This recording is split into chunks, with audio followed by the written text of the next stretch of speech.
Hey now. Can you hear us, Josiah? I can. Can you all hear me? Yes. Yeah, we I did do. Zoom on the last. Well, no, we were on Discord last We were on time. Discord so- last time, yeah. Yeah, I was on Cherry's panel, wasn't it? Yes. Yeah, are you streaming at the same time? I'm not. Okay. I actually don't live stream except like occasionally once a week to do like hour and a half recaps of political news. So this is all on you, baby. Nice. Yeah. Well, thanks for coming on. This is Pondering Politics, everybody. How you doing? Or pandering politics. Yes, Pandering Politics. I should have thought about that before I came up with the name. That's my bad. I was like, shit. I feel like almost everyone's name can be twisted around into an insult, so. Not Adams though. Sitch, obviously there's lots of things you can do with that, yeah. But Adam, not so much. No, you just got Chatham, so he's kind of locked down. And I feel like that's not an insult either. Like that's a compliment, right? That is not. Yeah, right. Okay. Well, I don't necessarily know what we're going to do, but just to establish some ground rules here ahead of time. I'm going. We don't want to 2v1 you here. We try to avoid that on the show. I realize that there's two of us, so I'm going to like try to slip back into neutral moderator mode and let Sitch do the talking. I understand that you have some questions that you want to ask or whatever. Like I'm free to answer questions and whatnot. I just don't want it to be like, yeah, you don't want to be a gangbang. Both of us attacking you. Exactly. No, like I'd appreciate you tag team first, like you take turns one at a time. There you go. Yeah, but honestly, I didn't know where we were going with this. So like I have some vague idea. I saw the title about political tribalism, so I'm sure we can kind of suss our way through it. I can't promise you a heated debate because I'm like a pretty chill dude, but I will do my best. You got to turn it up, okay? Wait, by the way, can we curse on this? Just FYI, like, are we? Sure. Feel free. Well, we just talked about trying to curse less, honestly. Oh, okay, all right, fair enough. All right, but yeah, gosh darn it. Like you can curse. We're not going to freak out, but try to keep it to just a couple F-bombs. Gotcha. I'll try to like keep it under the F-bomb quota of like 2 Fs per hour or whatever. Right. So perfect. But no, like whatever you guys want to talk about, I'll try to. I had some questions. I think you had questions and a list of grievances you wanted to air with us. I guess I'll go first. Please. Okay. Why do you think people vote Republican? I think it depends on the person in question. So like I would say in my experience, being born in a red rural state and spending most of my life in a red rural state and people who live in that area comprising most of my social circle, I would say that most of them vote Republican because like tradition. So like their parents and their grandparents and so on and so forth, they vote Republicans, kind of like a dynastic thing. I think they're probably propaganda reasons too. I think that the Republican propaganda apparatus is as mostly demonstrated by Fox News, but especially in the alternate media, I think they're very effective at trying to convince people who are not, bluntly speaking, politically literate, like because they've got their own lives going on, they have jobs and families, et cetera, and so forth, that these culture war issues are the priority as opposed to like their economic dire straits. I think there's like an in-group, out-group dynamic as well. So like if I think that poor conservatives in rural areas can either be tricked or can perhaps like cooperatively like decide to vote a certain way because maybe there's like an economic class separating them from like rich white people, but like they align religiously or they align in other ways too. So it's like, yeah, obviously the economic policy is not going to go our way, but we have other values that we share. So we're going to vote accordingly. And I think it's just like a combination of factors. Do you think that like so you had two answers, you had tradition and you had propaganda, and then that kind of broke down into several sub answers. Sure. Do you think the tradition also applies to Democrats? Or do you think that's primarily for Republicans? So I don't want to misrepresent you here, but I actually think you all raised an interesting point during one of the conversations that we had, something about, and you may have been quoting Jonathan Haidt, something about how loyalty is like a really high intrinsic value for conservatives. So I think my intuition, and I'm open to like evidence to the contrary, is that like tradition applies more to like conservative voters who seem to be like more orthodox. 100%, yeah. Yeah, but I don't know that to be true. It just seems intuitively to be the case. Well, so when you said tradition, did you mean? So I interpret when you said tradition more like just that they're taught to think this way. By the way, you parents. all can't hear my mouth noises. You can't hear my mouth noises when I drink, do you? I just want to make sure. I haven't heard anything. Okay, No, thank God. Now you're going to be looking for it. Okay. Now I'm going to be paying attention. Zoom. We have a limiter on our end, so yeah. Part of the reason we use Zoom is it's really good at blocking out a lot of the garbage ambient noises. Okay. Yeah, but no. So I'm sorry. When you said tradition, I interpreted you meant not in terms of like I have a moral intuition towards tradition, which is definitely conservative, but just that like the parent has an idea system and they teach their child that idea system and then it gets passed on. I mean, intuitively, it seems like those would flow from one another, right? So, like, if you value tradition, like as it's an intrinsic value, to high intrinsic value to you, it seems very likely to me that would manifest itself in your life. So, if I value tradition, I'm probably going to be more compliant with tradition in my life, my moral, religious, political traditions. So, I don't think they're mutually exclusive. I think they kind of they're not mutually exclusive, but I would imagine that if you did, polling on this, you would find that most people probably share the political beliefs of their parents.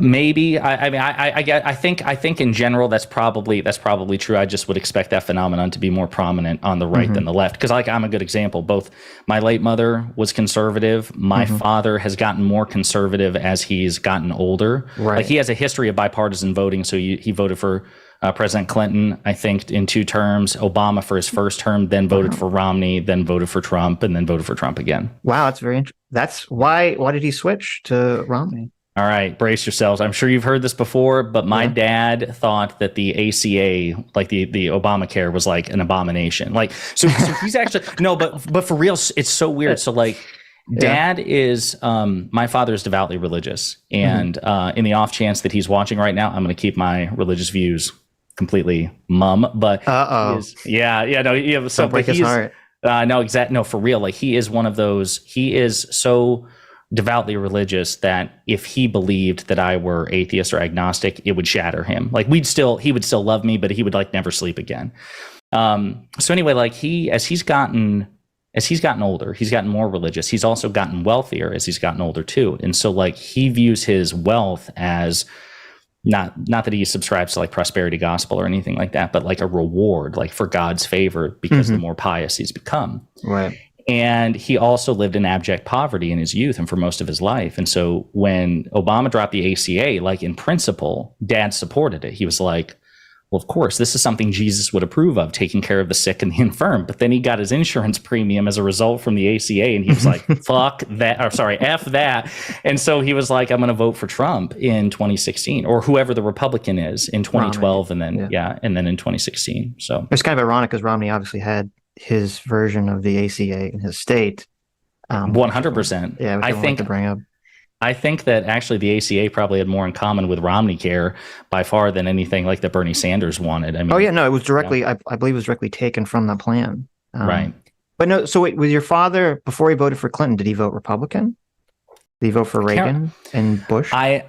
So Dad was born in 1966. I don't know. I don't know if he voted the first time he was eligible, but I expect he voted Reagan. I expect he voted for George W. Bush, because who did George? I meant Bush Senior. Yeah, Bush Senior. Who did Senior run against?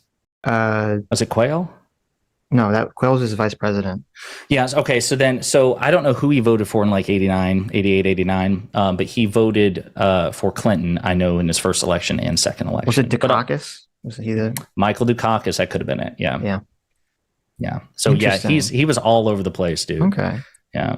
That's fast. That's interesting to me. So, because you described your father as conservative, and it's just it seemed like he voted fiscally.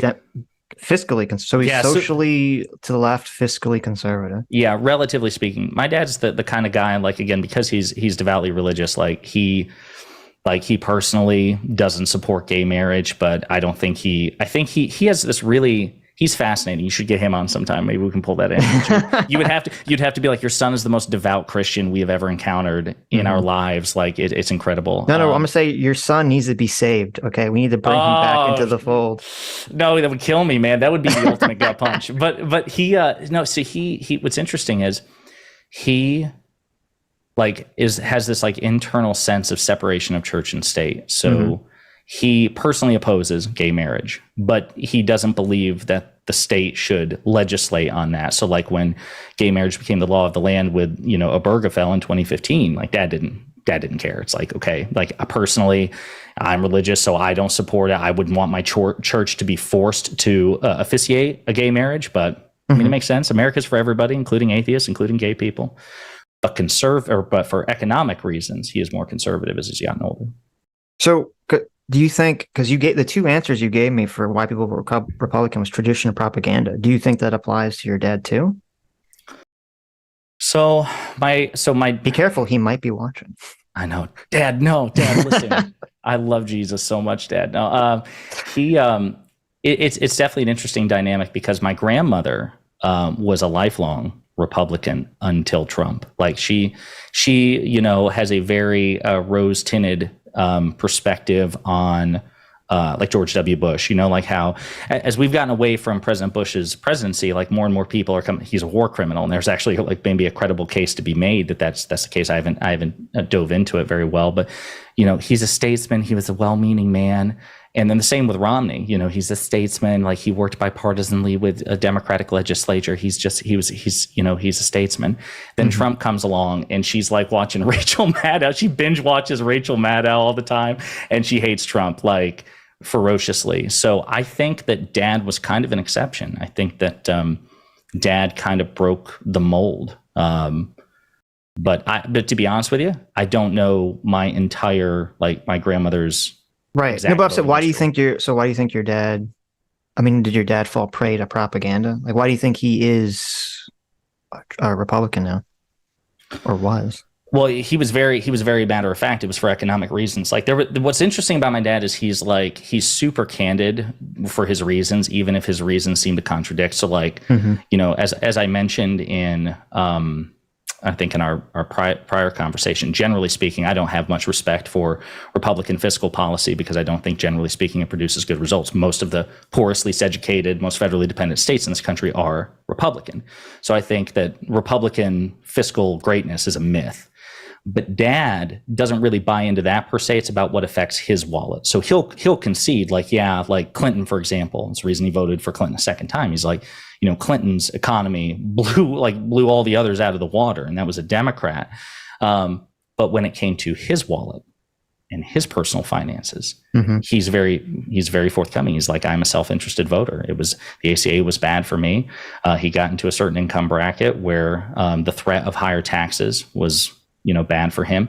And he's very much a person that he believes that he's a pull yourself up by your bootstraps guy. Like he's like, not that we all do it on our own, but we are the result of our circumstances and what we do for ourselves. And, I busted my ass, this number of hours and yada, yada. So he believes that his finances are maybe not literally completely a result of his own effort, but so much so that he just objects to higher taxes. So that's interesting because it sounds like, because at first it would sound like it's almost like, by the way you're characterizing it, like self-interested, that it's like a selfish thing almost. Like I have my money, I don't want someone else to have it.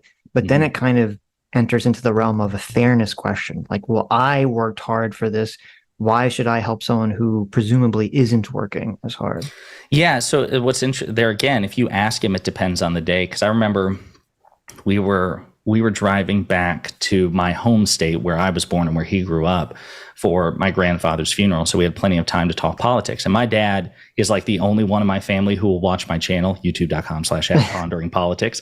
Because I mean, that's what I am the only progressive in the family, basically. I quite mean it. Wow. And Dad is the only one who watches the channel. And so we ended up having this conversation about, I can't remember, it had to be 2022. It wasn't this year. And so Dad believes in free market principles, right? So he has this, as he's gotten older, more conservative economic view, but it seems to me a bit incoherent. So when he was complaining as we were passing fast food places where they're like now hiring X dollars, and he's like, every time I drive, it seems like that starting wage increases. And he was like, he kind of went on this boomer rant where he's like, this is just ridiculous. Back in my day, and I'm like, well, Dad, I don't know why you're complaining, because that's that wage. There is no like objective determination of what a fair wage is. It's set by the market. This is your principles are being used against you for the first time, and you don't like it. Now the worker base has just a bit more negotiating power where they can hold out on jobs to say, no, you need to increase my pay. And he said, he was very honest. He's like, I get where you're coming from, son. He's like, but I'm a manager now of a business. I'm, no, for real. Like he was like, he goes, I know, like it was so strange, but no, he owned it. That's fascinating. So because you said that you think a lot of people, and I think this is a very common belief on the left. I mean, this is the belief that I had for many years. This is the belief my parents have. Basically, everyone I've ever talked to on the left says this, that people on the right are essentially tricked into voting against their economic interest. And I fundamentally don't think that that's what's happening or what's true. The longer I've been kind of looking at politics and covering politics, I think that economic questions and how to figure out like proper economic policy is way too complicated for the average normie voter to ever figure out. And so even if they are motivated by, what they think will make them money, they don't have the answer to know what's going to make them money. And so I think at the end of the day, basically what happens is that people are motivated to vote based on the culture issues or their moral intuitions. And then they just assume that whatever party lines up with their culture issues or their moral intuitions is the party that has the correct economic policy. Yeah. So, and I should say that's why I tried to give a more nuanced answer than the one before, because I had time to reflect on it, and I still maintain, and maybe you disagree or maybe you don't. I do think there are some people that I would consider tricked, and perhaps it's just like we're quibbling over terms, because I think I could make the case, or somebody should make the case, if not me successfully, that the propaganda which comes from, conservative media or Republican surrogates in the media to focus, like okay, here's my cynical belief, and again, I think this is borne out. I think that conservative media and the Republican Party weaponize niche culture war issues to rile up the base so that their personal finances become less of a motivating factor. So I don't know if you would call that deception, or I don't know if you would consider it, like I mentioned, like the in-group, out-group thing, where it's like, okay, we have conservatives who exist along the entire economic spectrum. You have poor conservatives, middle-class conservatives, rich conservatives. And maybe the poor conservatives vote in a way that is contrary to their self-interest. And perhaps they even know it. They're like, shit, this guy's going to cut taxes for the rich, which will just by definition shift the tax burden onto me. But we're all Christian, or we're all, we all believe in this. We all believe in that. We all get pissed off at gas stoves, potentially, Obama sneaking in like an evil Santa Claus and trying to rip the gas stove out of our kitchen and, take it up the chimney. And so I don't know how you would look at that. Perhaps it's like a willful cooperation, or perhaps it's open deception.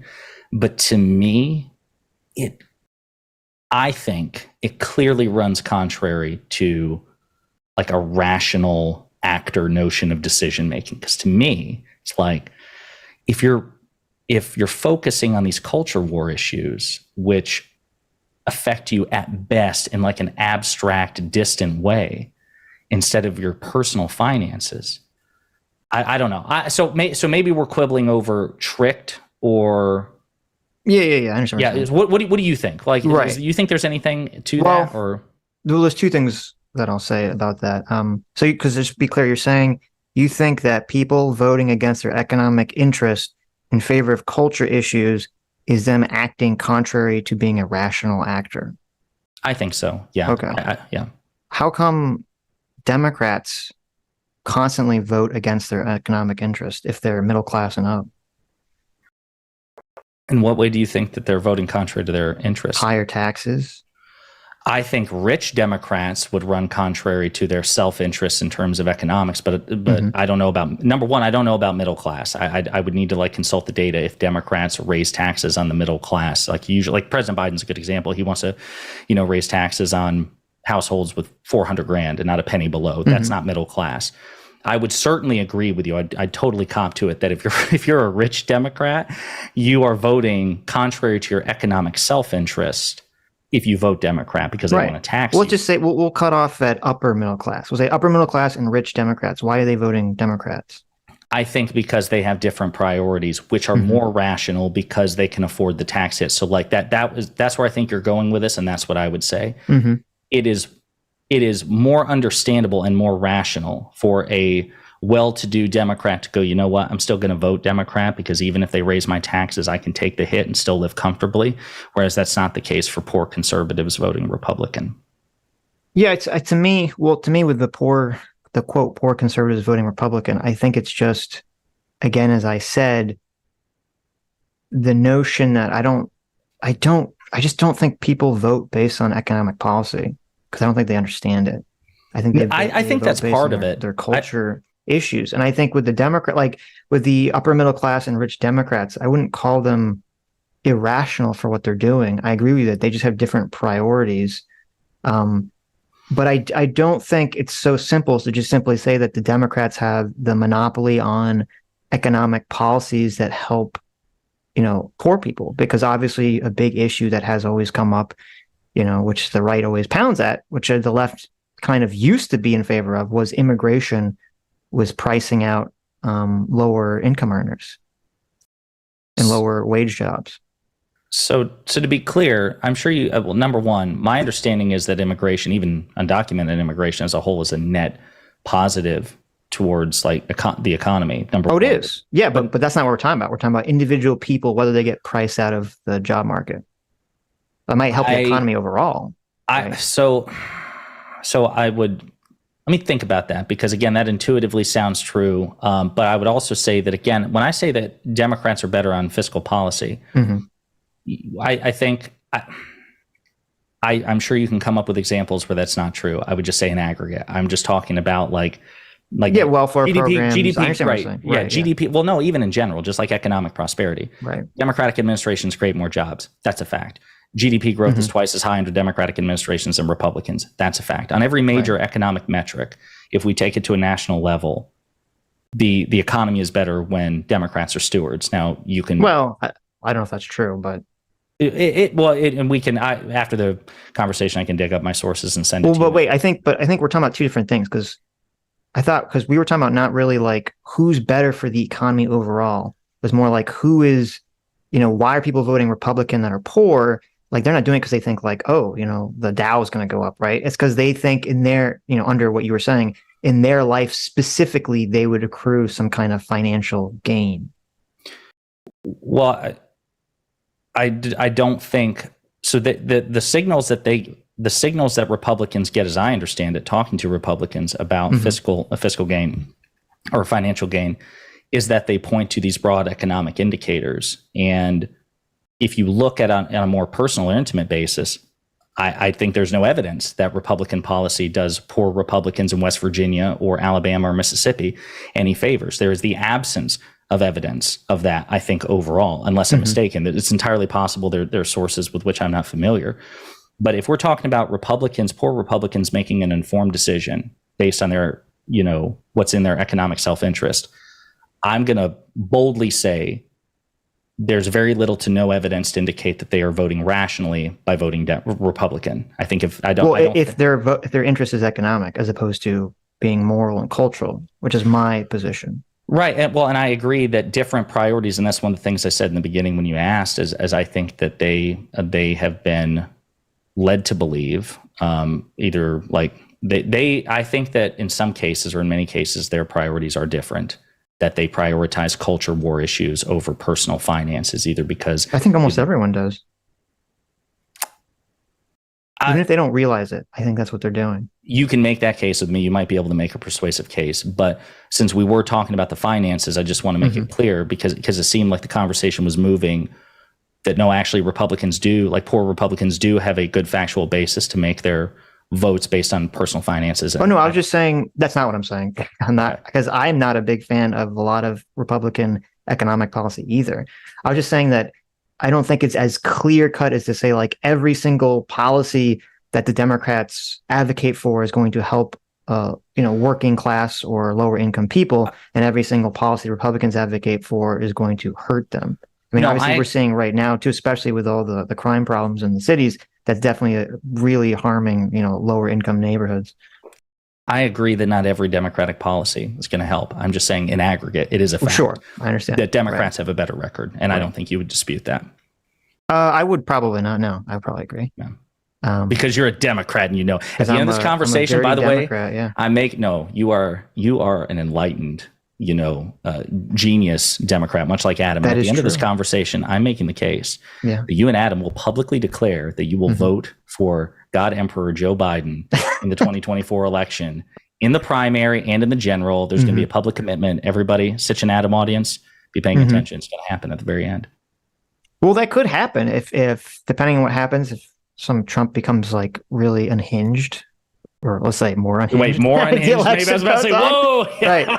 That could definitely happen. So I'm not saying it's impossible. That's why I said I'm still up in the air about it. But I mean, I still think there's a possibility that Biden's going to drop out and try to do a secret swap with Gavin Newsom or someone else. Hey, well, what's funny is, so I don't follow Newsom that closely. Besides, obviously California's, economic status is, I think they have like the 5th or 6th best economy in the world, which is remarkable. And his debate performance against Sean Hannity, and he's scheduled to apparently have one against DeSantis. And by the way, he's just gonna slaughter DeSantis. It's not going to be close. Well, I'm assuming I don't know why else he would do it unless he's trying to be. I can't perceive of why he would want to debate DeSantis unless they're testing the waters with Biden's blessing to kind of swap him out. So let me just finish this thought real quick, because I want to be very clear, and then it's an interesting tangent too, because I do want to say, simply because California has a really great economy overall in aggregate, and Newsom is a great debater, that I just want to be very clear, that is not sufficient reason to vote for him to be president. Just want to be very clear. I'd have to, so I don't want to say that, if they swap DeSantis, or if they swap Biden for Newsom, I will absolutely vote for Newsom. I mean, if the alternative, obviously you are. What do you mean you're not going to vote for Trump? What do you well, it depends on who, who in the primary field, right? If I don't know when you're going to vote for DeSantis over Newsom, and in the general, yes, I would vote for any Democrat over Republican. Oh, you're saying okay. So what I'm suggesting, if they do a swap, I think Biden would drop out willingly. I don't think there's going to be like a Newsom versus Biden. Biden is going to try to hold on, with his old man. He would still be up against. He would still be up against, I think, Marianne Williamson and Cornel West or whatnot. So you're talking about they have no shot. Magical Girl and Cornel West have no shot. So excuse me, Crystal Girl. Okay, let's get it right. Okay, her crystal balls. But what I mean is, yes, I would still vote for him in the general over any of the Republican competitors. But I guess what I mean is, I'm trying to caveat. You would vote for Biden over Newsom, and if they ran head to head in a primary. Yeah, even though again, I'm attracted. Even though Biden is falling apart. He's well preserved. Okay, his morticians have him well preserved. He rides bikes successfully most of the time. Okay, thank you. He remains upright for at least 90% of those bike rides. Trump can't even ride a bike. Okay, so come on, give me a break here. But Newsom, I don't know enough about his policy besides that he's an excellent debater and he's presiding over a pretty solid economy in California. But what makes you believe that they're potentially going to do a secret swap? Well, I don't know. From Newsom's perspective, there's no reason for him to debate DeSantis otherwise, because presumably, maybe I'm wrong, I would imagine most Democrats would prefer DeSantis stay in to try to hurt Trump to some extent, Trump being in. And unless they all think that Trump is going to get arrested and not run, and DeSantis is the clear winner, so they want to attack him early, which I think is foolish for them to make that assumption. I don't know why else he would be doing this. I suppose that's possible, but to me it sounds so labyrinthine. I'm not entirely sure how well it would go over with the Democratic voter either. It just sounds so there's so much skullduggery. I don't think they care. Man, they just don't want Trump. They just don't want Trump. And I think there's a lot of rumblings from a lot of Democrats that Biden is just so old, and they would feel a lot more confident if it was a young guy. So for me, I think Newsom is doing what he's doing. This is why I like Newsom as far as being a PR presence. And again, his utility as far as a forceful personality and a debater. I think he was on I think when Truth Social launched, he was on Truth Social all the time, gently trolling Republicans and conservatives by fact checking various videos and doing the things. But I think to me, Newsom sees a glaring weakness in the Democratic Party with respect to its next generation, because I mean, I used to say that the Republican Party had this figured out, but now I guess I'm gonna have to retract that, because, you know, it seemed that the Republicans had like a solid roster of like generational politicians that weren't just there and weren't just competent, but had widespread appeal. So like, obviously Trump and DeSantis is a great example. Trump's only 3 to 4 years younger than Joe Biden. He is also aged and decrepit and not in his mental prime. If you go back and watch interviews with Trump on Oprah and Larry King 20 years ago, or even Conan O'Brien, like it's night and day. But he's like he's the elder statesman of the group. And then you have somebody at DeSantis, like at the next level, who's like, I don't even think he's 50. I think he's in his mid 40s. And then you have the next generation. And I feel like there's that gap for the Democrats, especially with respect to forceful personalities. So I think Newsom was like going out there like, you know what? We need our own Ron DeSantis. We need our own Greg Abbott. I'm going to be that guy. I'm going to be the one out there with the money and the clout and the forceful personality and the debate bro aesthetic, like, you know, and I think he's very, very good in that respect. That to me is really all it is, and perhaps forecasting an eventual run in 2028. Yeah, I mean that's always possible. It could be forecasting the future, but I don't know. I think it might be a little bit more sneaky, immediate. Yeah. So you said something else I wanted to come back to that was interesting about the focusing on the culture war stuff. And I do agree that and this is kind of why I think the left has kind of shot itself in the foot by hyperfixating on wokeness, is because, you know, after the housing crash and because of a lot of other things, a lot of people on the left and the right have lost faith in the kind of neoliberal, libertarian economic policy, kind of let big business do whatever it wants, that the Republicans have been pushing since, you know, Reagan in 1980. But there's like this, because of tribalism, I think a lot of people on the right they don't want to become Democrats, even though the Democrats have been against that stuff.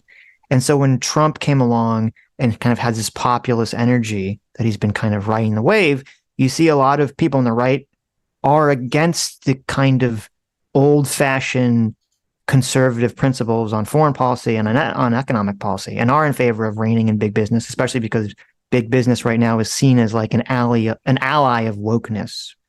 Specifically. So now would be the time right now would be right for regulations. Obviously, you know, I saw Republicans were cheering on DeSantis, you know, attacking Disney and attacking some other corporations that were perceived as woke, even though this would be kind of unheard of for Republicans to kind of behave in this way, you know, 10, 15 years ago.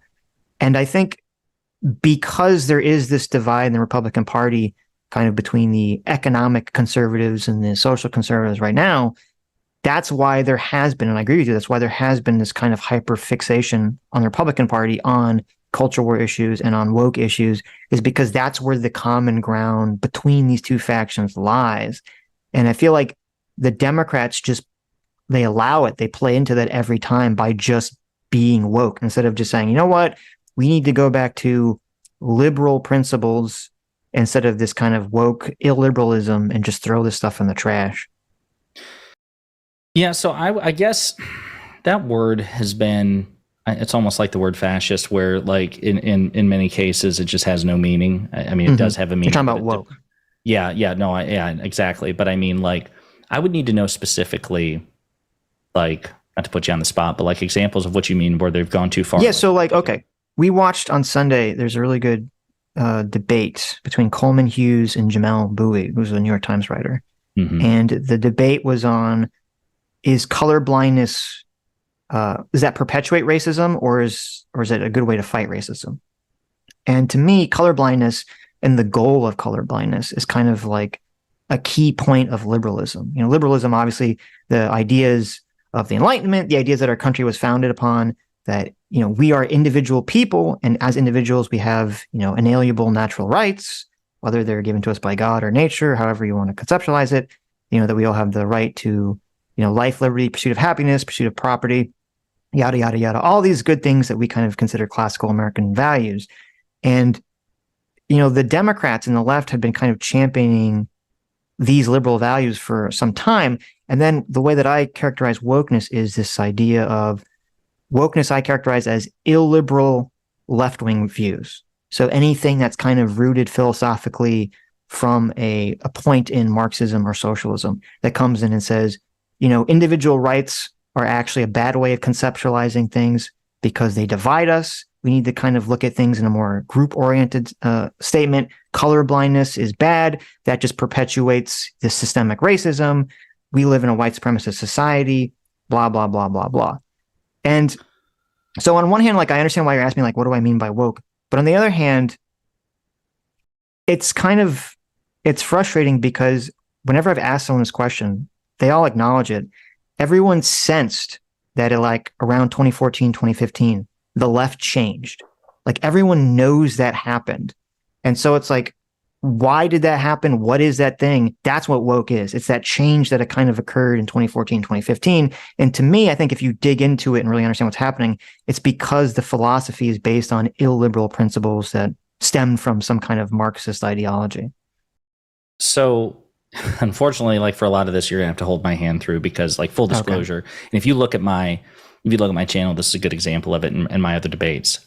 I'm not a culture war guy. Just like when I say that, to me, it's just less important or should be less important than policy. That is something that it manifests itself through my content. So that's like, your interest. Right. Exactly. Right. So like I'm more concerned, like if you look, I very rarely discuss culture war issues except when it pertains to like a particular campaign or a particular politician. Like Ron DeSantis is probably the closest thing I've come to like a culture war commentary, like his ongoing legal battles with Disney is a good example, but that's only relevant because he's a sitting governor and now running for president. So as far as like the left changing in 2014, 2015, I mean, I'm sure it is. As far as color blindness, this is what I'll say. I think that color blindness is probably like a really good value to aspire to. I just think that depending on how you define it, if the idea is basically you create a society which, due to like formalized institutions, both civic and political and also social, they create this inertia even long after they've been abolished, where a certain demographic has a colossal advantage over another. If you then cut it off there and say, let's go colorblind, you would need to show me that it would resolve the issues like the iniquities on a demographic by demographic basis. I think that a lot of people on the left, this against my intuition, is like, yeah, colorblindness, the way MLK described it, sounds really great, but there needs to actually be, we need to like try to balance the scales first, then go colorblind, and then start the race off, so to speak, on the most neutral tones possible. It can't be a thing where you give a demographic a head start in a foot race, and then right, you understand what I'm saying. So you're saying what am I missing? Because to me, right. Well, so Coleman Hughes actually has a really good answer to this in the debate. And he says, why are we using race as a proxy? Because like no one would suggest that, Oprah Winfrey, just because she's black, and I believe is descended from slavery, that just because she has that she should get some kind of special, benefit from the government. And it feels like really what the conversation is about is we're really talking about economics, really talking about someone's, economic class, socioeconomic class. Class is probably more precise. Yeah. Right. And so shouldn't we have our policies be based around class and socioeconomic status instead of race, when race is really just the proxy for that? I mean, again, based on my understanding, I would agree that class is probably, it's the more important, like, cohort, or the more important classification for it. But my understanding is that when it comes to like poverty and other like socioeconomic like status, race and class are very often correlated. And no, they can be, but like what I'm saying is, so if the government has a policy, like it wants to help, underprivileged people or poor people, like why doesn't it just help poor people, which would then help a disproportionate number of black people who are poor, as opposed to saying, no, we have to help black people specifically? I think it would probably be more effective if they just did it on a class by class basis, because I'm not sure how, I feel like once you add like a confounding factor like race into these sort of like these policies, it just makes it that much more complicated. I like, agree. Who's black enough to whatever, but I would say that there's also, I do think there's a moral component to it too that people get tripped on, where it's like there seem to be policies and programs in this country dating back to its founding and even before that, like may have disenfranchised poor people in general, but like were especially cruel to Black people. That should be I think a progressive person, including myself, perhaps if I just read up more on the issue, would just try to make the case that yes, class is the bigger deal, but there also needs to be specific redress for a specific group, which was specifically disenfranchised over the course of this nation's 250 years, at least until the 1960s, or whatever. I look at it more pragmatically in terms of like, if I have a Black person and a white person who are both poor, and they're both poor because their parents are poor. Like from a practical standpoint, it doesn't really matter why they're poor if you want to give them assistance. Like just because the white person's family was not subjugated as slaves, 100, 200 years ago, that doesn't change the material reality that they're living in right now. And in fact, I think that when we do sort of divide things along those lines, it just ends up creating resentment that shouldn't even be there, because I don't think it behooves anyone to do this, to divide this on race instead of just using class. Yeah, so like reparations are a good example. So like I remember, and we'll probably get into this later, because this is part of the reason that, believe it or not, despite our testy Twitter exchanges as they sometimes are, I feel like, believe it or not, I can empathize with quite a bit of where you and Adam are coming from politically. But I remember once upon a time, I was just completely opposed to the notion of reparations, because having been born in, again, a rural part, a poor, very dirt poor rural part of a red state, and then living most of my life in a red, rural, poor state. And I remember thinking to myself, like, wow, there seemed to be such like a moral condemnation implicit to the notion of reparations, which is, how am I somehow morally culpable for the actions of ancestors, which I may or may not have had?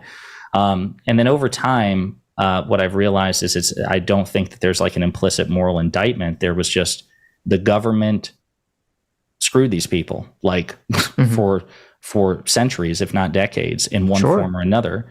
And when you shut that off, again, I use the as reductive as it is, the race metaphor. If you have, economics are finite, resources are finite. You can't have absolute wealth shared among everybody. Everybody can't all be super rich. It's all relative, right? So when you have a race for economic prosperity, and you tell the white candidate he can go, and then you tell the Black candidate he has to wait 100 and however many years, I think that is ridiculous to say that there doesn't need to be some sort of redress. So over the years, morally, I opened up to reparations. I think it's morally, there's an imperative there. Then the question becomes, I want to only mention something because you keep mentioning my name. Like, I've only ever seen you mischaracterize my positions. So I don't think it's fair for you to come in here and say, you understand where I'm coming from. I don't think you could straw man, or I don't think you could steel man the argument I made in the debate we had 2 weeks ago. So just leave me out of it. Talk to Sitch. Okay. My bad. So I don't think that I think it'd be ridiculous to just assume that just simply saying, okay, now you can go, that, that there doesn't need to be redress there. But then the question becomes, how do you implement that sort of policy? And I don't know a realistic way to do it other than to like invest in predominantly Black communities. And then the question becomes, what the hell does that mean? So it's one of those things that I accept as a moral imperative. I have absolutely no idea how to possibly implement that policy. This is interesting because I had a conversation about this very issue with my dad a few days ago, and I think it's a really good example of sort of our Jonathan Haidian intuitive, moral, emotional elephant coming into play here. Because I understand exactly what you're saying. There seems to be some kind of moral, emotional component where you say like, well, because of slavery and because of Jim Crow, even if that person who we're talking about didn't specifically live through it, their parents or their grandparents or great-grandparents lived through it, there's some kind of like inclination to give something special to that. But I just feel like from a purely physical, material, logical standpoint, you have two people, both poor, both of them, it's not their fault that they're poor. It just doesn't logically make sense that one person should get priority treatment just because, their ancestors were enslaved and the white person's ancestors, they weren't enslaved, but maybe, they got screwed over when, all the jobs were shipped overseas because of specific government policies, and, the economic government policies kind of, turned around against workers in the 80s, right? It just doesn't make logical sense. I feel like it's just this appeal to like a moral, intuitive emotion. Well, again, that's why I say with respect to policy, I don't Right. even know where you would begin to do that. And I'll just say again, bluntly speaking, if I had a choice between tackling all poverty versus tackling exclusively black poverty, and again, I don't even know how the hell you would define those terms, my priority would always be to tackle poverty as a general issue across demographics. Mhm. That should be the priority. Okay, I don't disagree with that. So, but it's interesting. So you haven't really noticed a change in the left since 2014? So, Well, actually, how old are you? Because maybe, I mean, when did you start? 32. Okay, when you start paying attention to politics? So I've always been like a C-SPAN junkie since I was in high school. Okay, so you've been before 2014. You were like aware of politics, right? Right, but so like the closest I ever came to like emphasis on culture war issue, and this is why I said perhaps inappropriately that I could empathize at least with you, Sitch, if not Adam, is the only time I was really like hyper focused on what I consider to be culture issues is I went through a phase in it's just a phase, Mom, where I went through a phase in right after Donald Trump was elected for about 2 years, where I became like a Sam Harris or IDW Jordan Peterson style, like contrarian. Wow! Yeah, look at this. There's Look at deep this. lore here, bro. Like, Oh I'm telling my you. God! What happened? I know. I became reasonable. No, I'm just kidding. So wow. yeah. So no. So what happened was, and again, a lot of this is informed by the fact that I was living in a red rural state, and I'm telling you, like the I'm going to say 70% of the people in my life, friends and family, are conservative, and if they're eligible voters, they vote Republican. Mm-hmm. And so it was. So the first election in which I could vote was 2012, and I actually seriously considered Governor Romney because for some of the reasons that we talked about earlier in the conversation, he was the governor, a successful governor, I think a 2-term governor of a blue state, worked with a blue legislature. He passed, affordable health care in that state. He had a lot of like really important moral and bipartisan accomplishments at the time. I also felt and still feel that he is a statesman. So I didn't think, it never even occurred to me that, the country would end if Romney won the White House. And it's not like Obama lived up to the reputation of hope and change on which he campaigned. Jon Stewart has this great line where he campaigned as a visionary and governed as a functionary, and I think that's true. Mm-hmm. Now, ultimately, in the end, I voted for Barack Obama for re-election, and the deciding vote was that he promised he would wipe out student debt, which of course he didn't do. But that was if Romney had won the election, it wouldn't have bothered me. Then fast forward to the 2016 election, and there was never any doubt in my mind that I was going to vote for whoever the hell, Bernie Sanders, Hillary Clinton, whatever. Donald Trump clearly did not have the character and the competence and the integrity or whatever to be president. Mm-hmm. So when she won the primary, I was like, done deal. It's it. Like whatever Hillary Clinton's faults, I have no doubt that she is more competent and she is a better statesperson than Donald Trump. So voted for her. Then he wins the election. And then at that point, I can't remember specifically when it was, but I could tell that I was like, because it was the political season, I was starting to be more exposed to Ben Shapiro. And I found out about Jordan Peterson, his Kathy Newman interview and all the things, right? And so I started to get inundated in this like, oh my God, pipeline. You went down the alt-right pipeline. Don't you say alt-right. Yeah, the ID. No. Okay, actually, it was bad enough. Confession. I watched like all 40, I don't know what edition it is now, but it was 47. It was 47 episodes of "You Can't Cuck the Tuck" on YouTube. Of Tucker Carlson's. I'm telling you, man. Wow. Like, yeah. Oh my God. But like, even though I was watching all this stuff, and what I wanted was a left-wing version or a more liberal version of Tucker Carlson, of Ben Shapiro. At the time, Jordan Peterson hadn't gone off the deep end yet, so he seemed eminently reasonable, especially, again, that Kathy Newman interview and all the things. And Sam Harris, I was a fan of, and I love Joe Rogan. That was when he was still on YouTube, so I could watch all his interviews. Mm-hmm. And then I started, the algorithm started self-reinforcing. And I didn't know enough about YouTube at the time. I didn't know the algorithm existed, but like it just kept going down that pipeline. But what's interesting is if somebody came up to me and asked, like, hey, what do you think of Donald Trump? What saved you from becoming a racist? A friend came to me in a time of need. They said, you were like one day away from putting on the white hood, and your friend was like, listen. So no, that was the thing. Like across that span of years, I became more focused on what cringe shit AOC tweeted at the time, or what I thought was cringe, or when Liam Neeson, was nearly canceled for that ridiculous story he told. Yeah.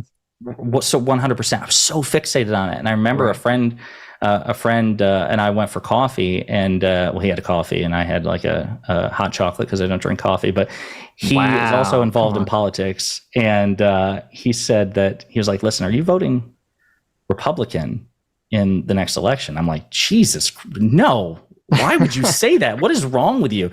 And so he showed me screenshots. Like he came prepared because he's in politics. He's like, and he showed me like 20 screenshots of text messages, of private Facebook messages, of messages of me on message boards, going to bat for Tim Pool. When people are like, Tim Pool's a conservative, I'm like, no, he's not. He says he's a disaffected liberal. He supports, universal basic income and healthcare. Tim Pool was more centrist back in those days. I mean, maybe, but like when he showed me like the Tim Pool videos, he was still mostly attacking like the left in 2018 and 2019. Yes, I agree. Well, wait, I thought what year was this? I thought this was 2016. This spanned like 2 or 3 years, baby. This was like a whole. When Trump was president, that's when Tim started to pivot, right? Yeah. And so he was like, this is why, and he showed me all these text messages and everything. He's like, you have given like every external indicator that you would vote Republican in the next election cycle. I'm like, dude, no, of course not. And so then that's when he told me, he was like, you take this for what it's worth. He's like, you are more focused on what one junior House of Representatives congresswoman is saying than what the sitting president of the United States is saying and doing. The power disparity between AOC and Donald Trump are orders of magnitude. He made that. He's like, one is the most powerful person on the planet, and the other is AOC. There's no rational basis by which for you to focus on AOC as opposed to Trump. And I was like, but dude, I've already written Trump off. Like, I'm not going to, there's no danger of that. And he's like, for now. And so like it was like a huge it caught me in my tracks, because as far as I was concerned, my personal values had never changed. But why does that matter? Like, why can't you talk about or fixate on something if you're still not vote against Trump? Why does that matter?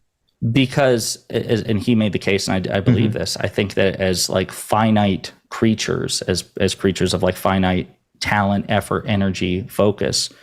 He's like, you should make the case, or you should dedicate those things to where you think they are most needed. And then he was like, do you think they are most needed on AOC's tweets? And I'm like, no. And he's like, then why are you focused on it?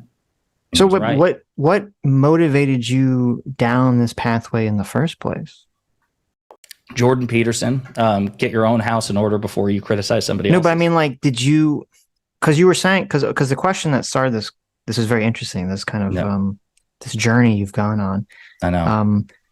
Was I said, the talking about like, so you saw, like, did you notice that the left changed in 2014? And it sounds like you did notice the change. The left, and that's why you were like looking for alternatives like Jordan Peterson. So from when I started to get pulled down that rabbit hole, I became more aware of cancel culture and things like that.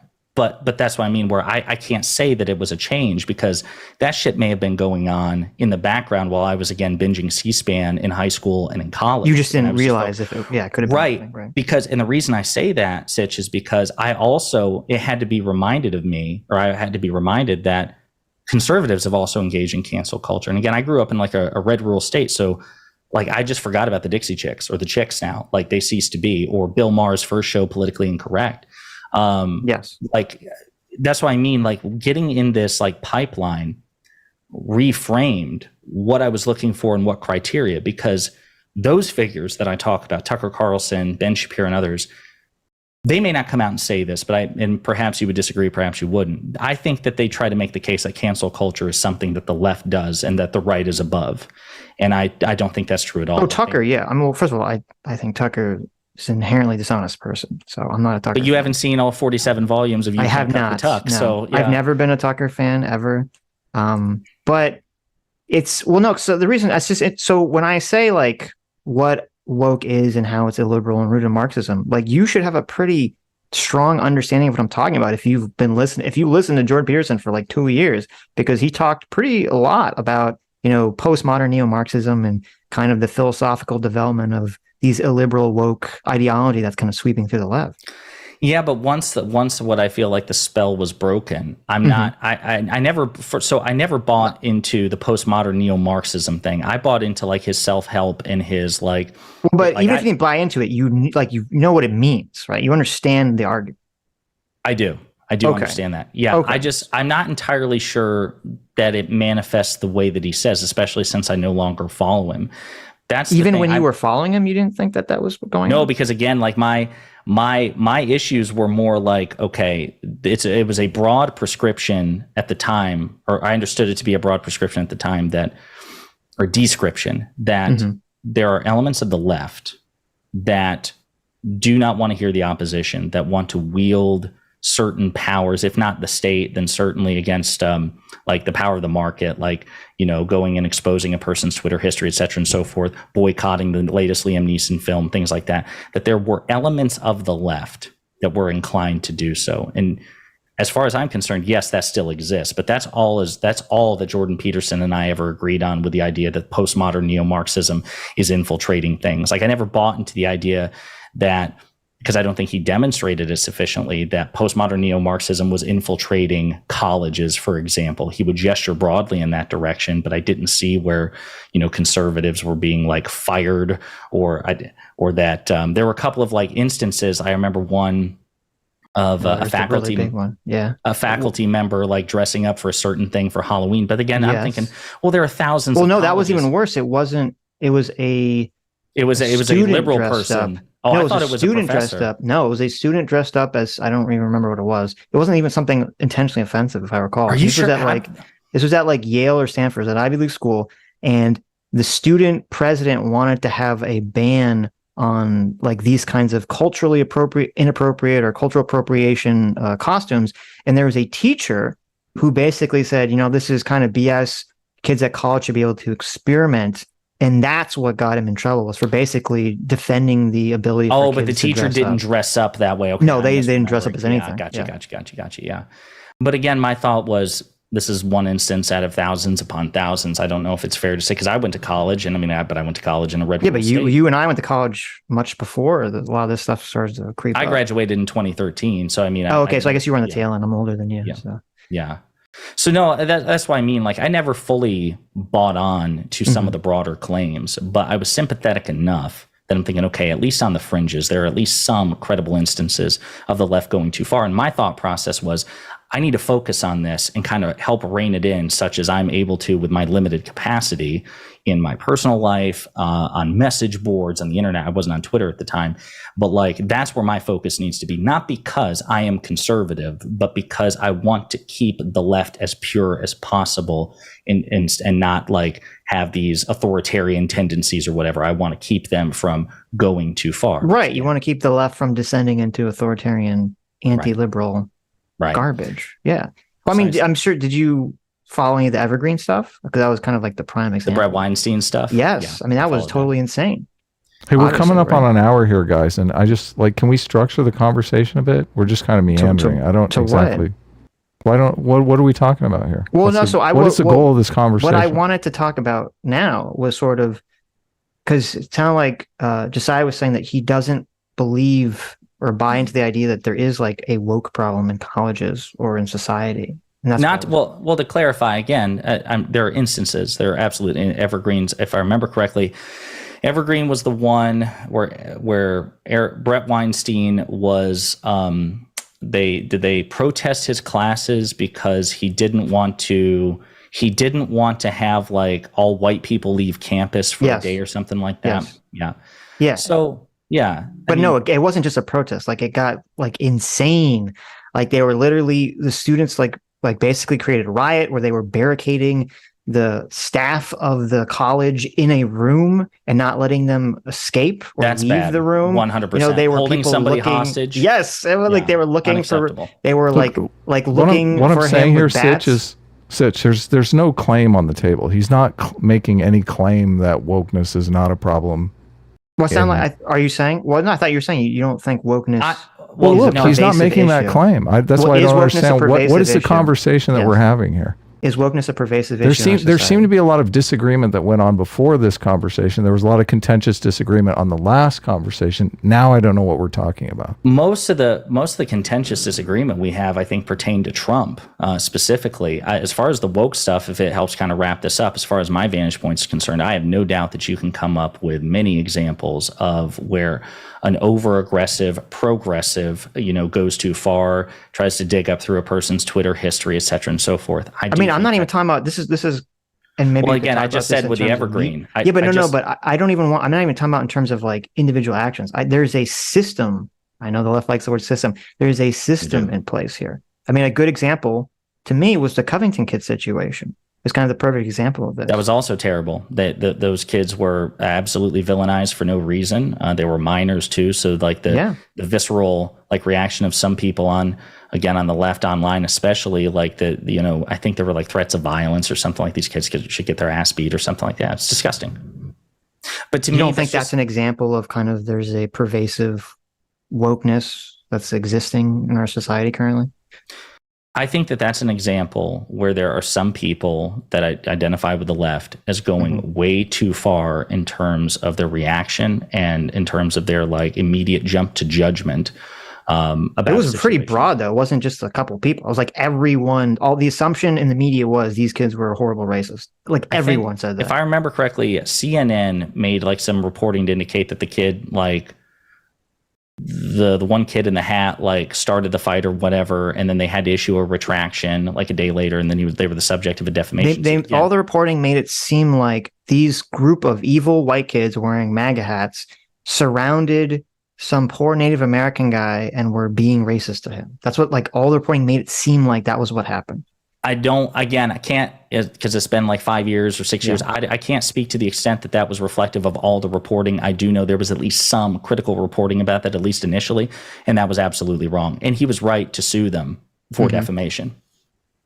Do you know, well, I don't know if you want to get into it. Do you know why that situation even occurred in the first place? They were going like on a trip to DC. And there was some sort of, I think there was like a Native Americans there protesting something. I can't remember all the details again, like 6 years ago, so you'd have to re-educate me. So to me, this is a good example of why I think it's a good example of the fact that I think the media is left-wing bias was the Covington kids. Because not only was the reaction of it the assumption that these kids were all racist, but then after the fact, even when the media broadly admitted that they were wrong on the story, no one really covered what actually happened. Because what actually happened was there was a group of Native Americans who were there because it was a Native American holiday or Remembrance Day, and they were celebrating that. And a group of Black Hebrew Israelites, who are the individuals who believe that like the true like Jews white are Black nationalists or something like that, and white separatists, aren't they? They're Black, so no. Oh, I'm sorry, but I mean, like, I'm sorry, nationalists. They're Black nationalists, yes. Yeah. They're Black nationalists. Yeah. There's like, you might have seen them, they kind of dress up in these like silly outfits where they have like plastic swords and they look like they're like dressed up for like a Latin movie. They believe that like all famous people in history were really Black and there's been a conspiracy to make them white. You know, they believe a lot of like crazy stuff. And they came, and this group of Black Hebrew Israelites came to Washington, D.C. that day or that area to protest the Native Americans specifically. They came there to insult them. And if you watch the whole video of the protest, they're there for like an hour insulting the Native Americans for believing in false gods and false idols and all this other stuff. And then after that happens for an hour and the Native Americans kind of like go away and they go do something else, this group of kids who were part of some sort of pro-life protest with the MAG hats, they just start showing up because they were told to go meet at like the Lincoln Memorial before they get on their buses. And when this group of white kids in MAG hats just shows up, of course, that becomes much too tempting a target for the Black Hebrew Israelites to ignore. And so this group of adults basically starts insulting racially and attacking these kids racially just because they're white. This group of kids are just standing there, and they start throwing all these insults at them and criticizing them. And the kids are like really confused at first. Like they're like, what the hell is going on? They don't know anything about what this guy's talking about or what he stands for. And essentially what happens is that they ask their teacher, like, hey, these like random people are just heckling us and they're racist. Can we give school chants in response? And the teachers say yes. And so they literally do school chants in response. Like I have spirit. Yes, I do. How about you? Yeah. Right. Like literally that level of like chanting is nothing like scary. And they just kind of start drowning out like this guy being racist and offensive to them with their school chants. And this Native American guy comes up, who I guess is also racist, because he just sees a group of white people, of white kids kind of chanting, and a group of Black people who were insulting him an hour earlier. And he thinks, oh my God, these white kids are going to like go off and lynch this Black guy or something. So he just sort of like marches in the group of white kids, and bang on his drum and doing his chant, because he somehow thinks that's going to make the situation better. And the fact that none of this was ever explored or talked about publicly, to me, is just a great indication that the media was refusing to talk about, even after they got the story wrong, refusing to talk about this issue. Yeah. So full disclosure, I'm not like going to Google any of this while we're talking, because I'm just going to take your stuff at face value. I mean, I did an entire video and look into it and look into it later. But if what you say is true, and that there actually was like a real racist demonstration that actually preceded this event and triggered it in a way that, ended up scapegoating these kids, and it wasn't reported, that is despicable, because especially with a sensationalist mainstream media, that was fodder for sensationalism right there. And if what you say is true, and it was basically neglected for the sake of a misreported scapegoating of these kids, then they had to publicly retract it. And then they didn't even go back and revisit the like event which triggered the whole thing. Then that's indefensible. Do you think if they were not Black Hebrew Israelites, but they were like a white supremacy group, do you think that would have been reported on? I can see that. Yeah. But again, why do you think they didn't? Well, number one, I just taking this at face value. I don't know the circumstances, but it's entirely possible that whichever news outlet that you're talking about maybe had like an anti-Trump owner, an anti-Trump or an anti-MAGA owner, where they were, they thought that it might be more popular or more sensationalist or would sell better in a way that scandalized these kids, as opposed to addressing. No, I'm saying even once people acknowledge that they were wrong to blame the kids. If they were like, okay, we're wrong about the kids, but this was started because there's a group of racists. If they were white nationalists, I 100% believe that everyone would have reported on that group. They would have attacked that group. And the only reason they didn't was because they were Black nationalists. And they're like, oh, we're too scared to talk about this. That may very well be the case, that they thought that they would be signal boosting, something like Black nationalism as opposed to white nationalism, which seems to be a more pervasive issue. It could be that they thought that they would be tarred and feathered by people leftwards of them as racist by focusing on the Black nationalist protesters there. It could be that the news cycle had moved on and they moved on to the next thing, or it could be a combination thereof. I don't know. And I don't want to speculate, since the event that you're talking about apparently was so successful, because I don't recall that being exactly. They never talked about it. Yeah. So I can't commit to a position without doing more research on it, but I would offer those three explanations, and perhaps a combination thereof. Was there something contentious you wanted to bring up, Adam, that you wanted us to focus on? No, I just look this. I've only seen you mischaracterize my position. I don't think you know my position. So it's just, I'm here as a moderator. You keep mentioning me. I can't really respond. Well, no, I mean, in terms of like, was there something in the previous conversation that we should talk about? I'm not. Okay, well, maybe. I'm not sure. Like, you've been online mischaracterizing our positions, Josiah. What positions have I mischaracterized? Well, I think there's a rumor floating around that we're secret Trump supporters that you are possibly the origin of. I don't know where you are free to look at my Reddit history or whatever. I've, as far as I know, I've never attributed. How do you know it was Reddit? I didn't even mention Reddit. because I think Reddit was the subject of the snafu, but the So most what did recent you one say? between Sitch and I. Okay. So are you on Reddit, Sitch? Are you exchanging with Josiah on Reddit? Not on Reddit, no. No, I was criticizing Josiah because you made a piece on Destiny's subreddit, like calling attention to I don't know, some clip that we put up or something I had a said. video, yeah. Yes. Yeah. Which to me just seemed to be like, okay, why are you're running to Destiny's subreddit like wah wah. So a couple. Those are two separate things. Let me just say this to Adam. Yes. Adam, I have no idea how I could possibly be the origin of the notion that you're secret Trump supporters. As far as I know, I mean, obviously we discussed Trump during the debate itself, and you said repeatedly, you don't want to be put in the position of defending Trump, and I think Sitch said that as well. Mm-hmm. I would say that perhaps the idea that you're not entirely sure who you will vote for in the next election, that might have contributed to it. But as far as I know, I have never said nor intimated that you all are Trump supporters. I have no evidence to believe that. I do think that there is an effective result of some of your content that gives apologia and cover for conservatives and the right and Donald Trump by extension. But as far as I know, I've never called you secret Trump supporters or overt Trump supporters. As far as Sitch, that's your characterization of our content. Okay. Sure. If we have respect for conservatives because we want to convince moderate conservatives that can be persuaded not to vote for Trump because we don't like Trump, then I would say that our strategy is more effective. This is what the entire argument I was making in the previous debate that completely got mischaracterized. You're mischaracterizing it here as apologia for Trump. We have a difference of opinion on strategy. That's why I said effective apology. So this is really important. Look, your strategy I would call stupid, moronic, ridiculous, absurd, naive, delusional. I could call it all of those things, but we're not having a conversation about the substance of the argument. Okay, so when you come out and just call it apologia for Trump, I mean, why can't we just talk about the substance of the argument? Okay, so again, to me, I think there's a difference between like aspirational politics and effective politics, and to whatever extent, I don't know. Can you steel man the argument I'm making real quick? Sure. So you understand. If you understand the argument, I don't know how you could possibly call it apologia for Trump.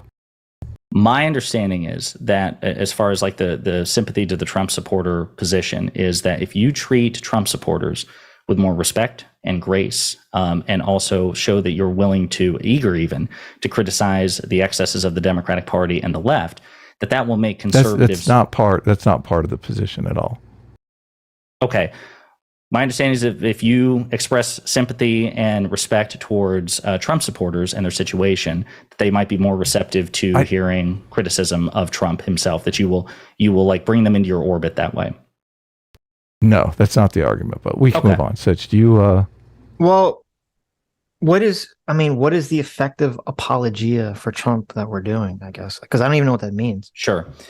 So kind of like when I was saying earlier, how when I went through my contrarian leftist position, that there was a difference between like my personal or aspirational politics and what I valued internally. Like, again, when my buddy asked, are you going to vote Republican? I'm like, hell no, absolutely not. Why would you think that? Yes. But you're seeing yourself in this. I understand. I am. Yes, it's like okay. looking into a mirror. Yeah. But we're not also, so different, you and I. Not at all. No, join me on the left side of the force. But there's that. Never. I'll never join you. So be it, Jedi or whatever. I guess that'd make me the Emperor. I don't want. You're the Emperor. See, it all makes sense. Well played, QED. Got him. Damn it. The whole thing. Yeah. But there's a difference between your aspirational politics and your effective politics. So like what you value internally, what you believe internally, but also what you put out there for others to see. And I think that, for example, and again, I don't know to what extent you want to relitigate the previous conversation. I'm happy to just leave it here and listen to you all. But when you say things like, I'm not sure who I'll vote for, That suggests like a false equivalence between Biden and Trump when there are meaningful substantive differences. I would argue that suggests that these two men are not on the same playing field, that Biden is more competent, he's less corrupt, he's less stupid, he's less dangerous, he's less authoritarian, he's more pro-democratic. He is all the things that make him the clear, decisive choice. And other things like... Yeah, but I don't know if I said that's I don't know your who I'll opinion. vote for. I think, if I recall, I think I said, I don't know if I'm going to vote. And I think either you or Pisco asked specifically, would you ever vote for Trump? And I said no. Well, but you're right. You're right. But what I mean is not voting for Biden does seem to suggest a moral equivalence. I think you could make the case, or a false equivalence between he and Trump, because why wouldn't it be a decisive vote in Biden's favor, even if he's not the perfect candidate, because he's a clear alternative. But also when you say things like that you think the media is covering the defamations, in a way that is counterproductive. I think one of you said at one point that any criticism of Trump only serves him. I think one of you was asked that like flat out by Aaron or Straighterade. And the answer was yes, that if you criticize Trump, all it does is serve to empower him. And Adam, well, but I think that's by the way, I think it's a oversimplification of a complicated idea. I think because of, and what we were arguing is that because of a lot of the hyperbolic and false reporting around Trump, it basically gave him this position where all the criticism at that point just helps him. I still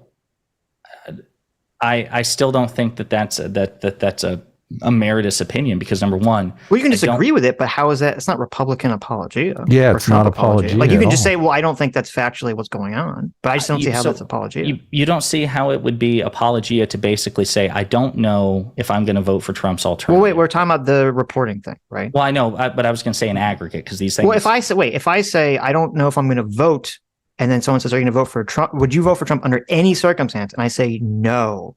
I don't see how that's a Trump apologia. That's very strange. He's talking about the criticism point. Right. Well, so again, to me, it's aggregate, right? So what I'm saying is, I think in aggregate, you could give somebody the impression that you're carrying water for Republicans and the right if you say, listen, I'm not sure I'm going to vote for Biden, Trump's rival. That I think the media has been unfairly critical of Trump with respect to the indictments, that they were, I think you just even said it now, that they were misrepresenting him in other situations, which led to that impression, and that any criticism of Trump can only serves him. I think there's no other way to interpret that in a way that clearly advantages the right. Do you think? So can I just conclude by saying this? I'll just say this. Okay. That's why I have no evidence whatsoever that you're secret Trump supporters, because it could very well be that you were in the same situation I was 2017 through 2019, which is internally you're like, hell no, I would never vote for this guy or like outwardly support this guy. But where my focus and the impression I'm giving some others may indicate that I'm more sympathetic than what I actually am. And that's what I meant by I never said no criticism. I said unfair criticism or criticism that was false.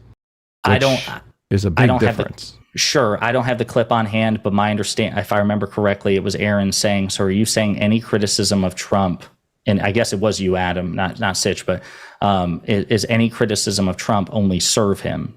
And you said yes. It depends upon if the person, like once your credibility is deteriorated because you've made false claims or hyperbolic claims against Trump, of course, that person, any criticism they make, even if it's valid criticism, is going to be taken as untrue, untrustworthy. Yeah, so I think one of the things that we have here, which we're constantly getting criticized for, you're calling it Trump apologia for some reason.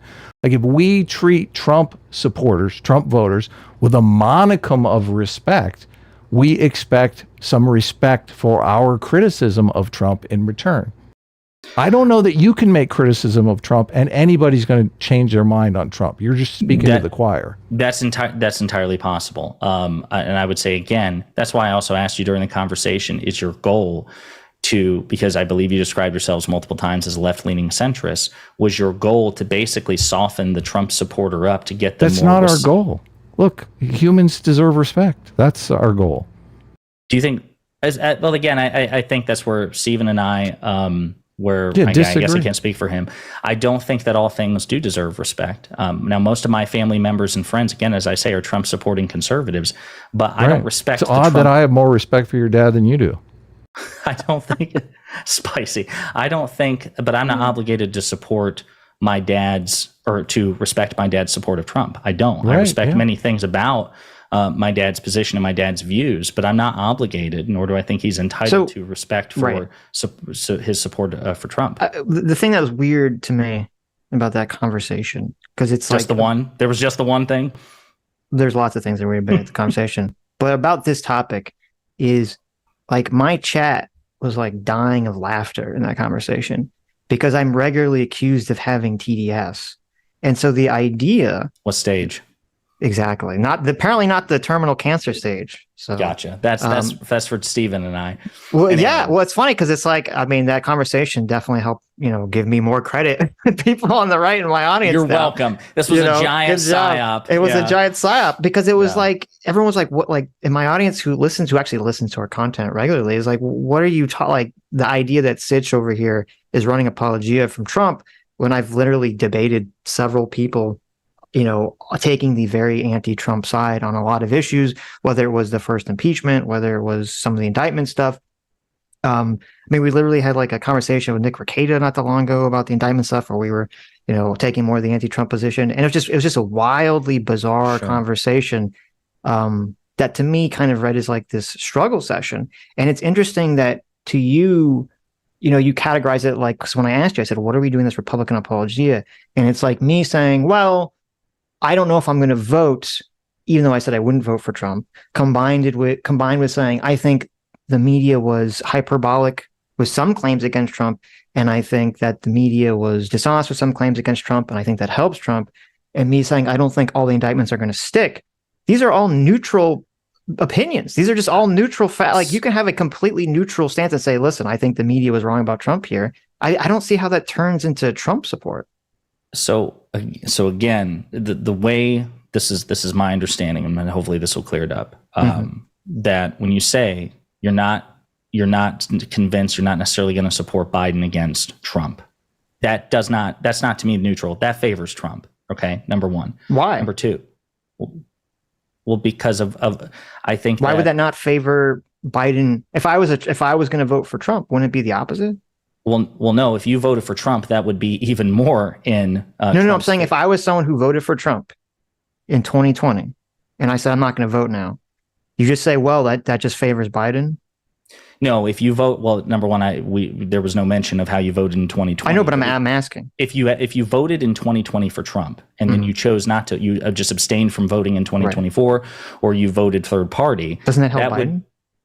That would be more helpful to Biden than what your vote was in 2020. But I would say it's still given the threat that Trump poses, you should vote for the person who stands the best chance of beating him, the next best alternative, which is Biden, assuming that he wins the primary and the two of them go head to head.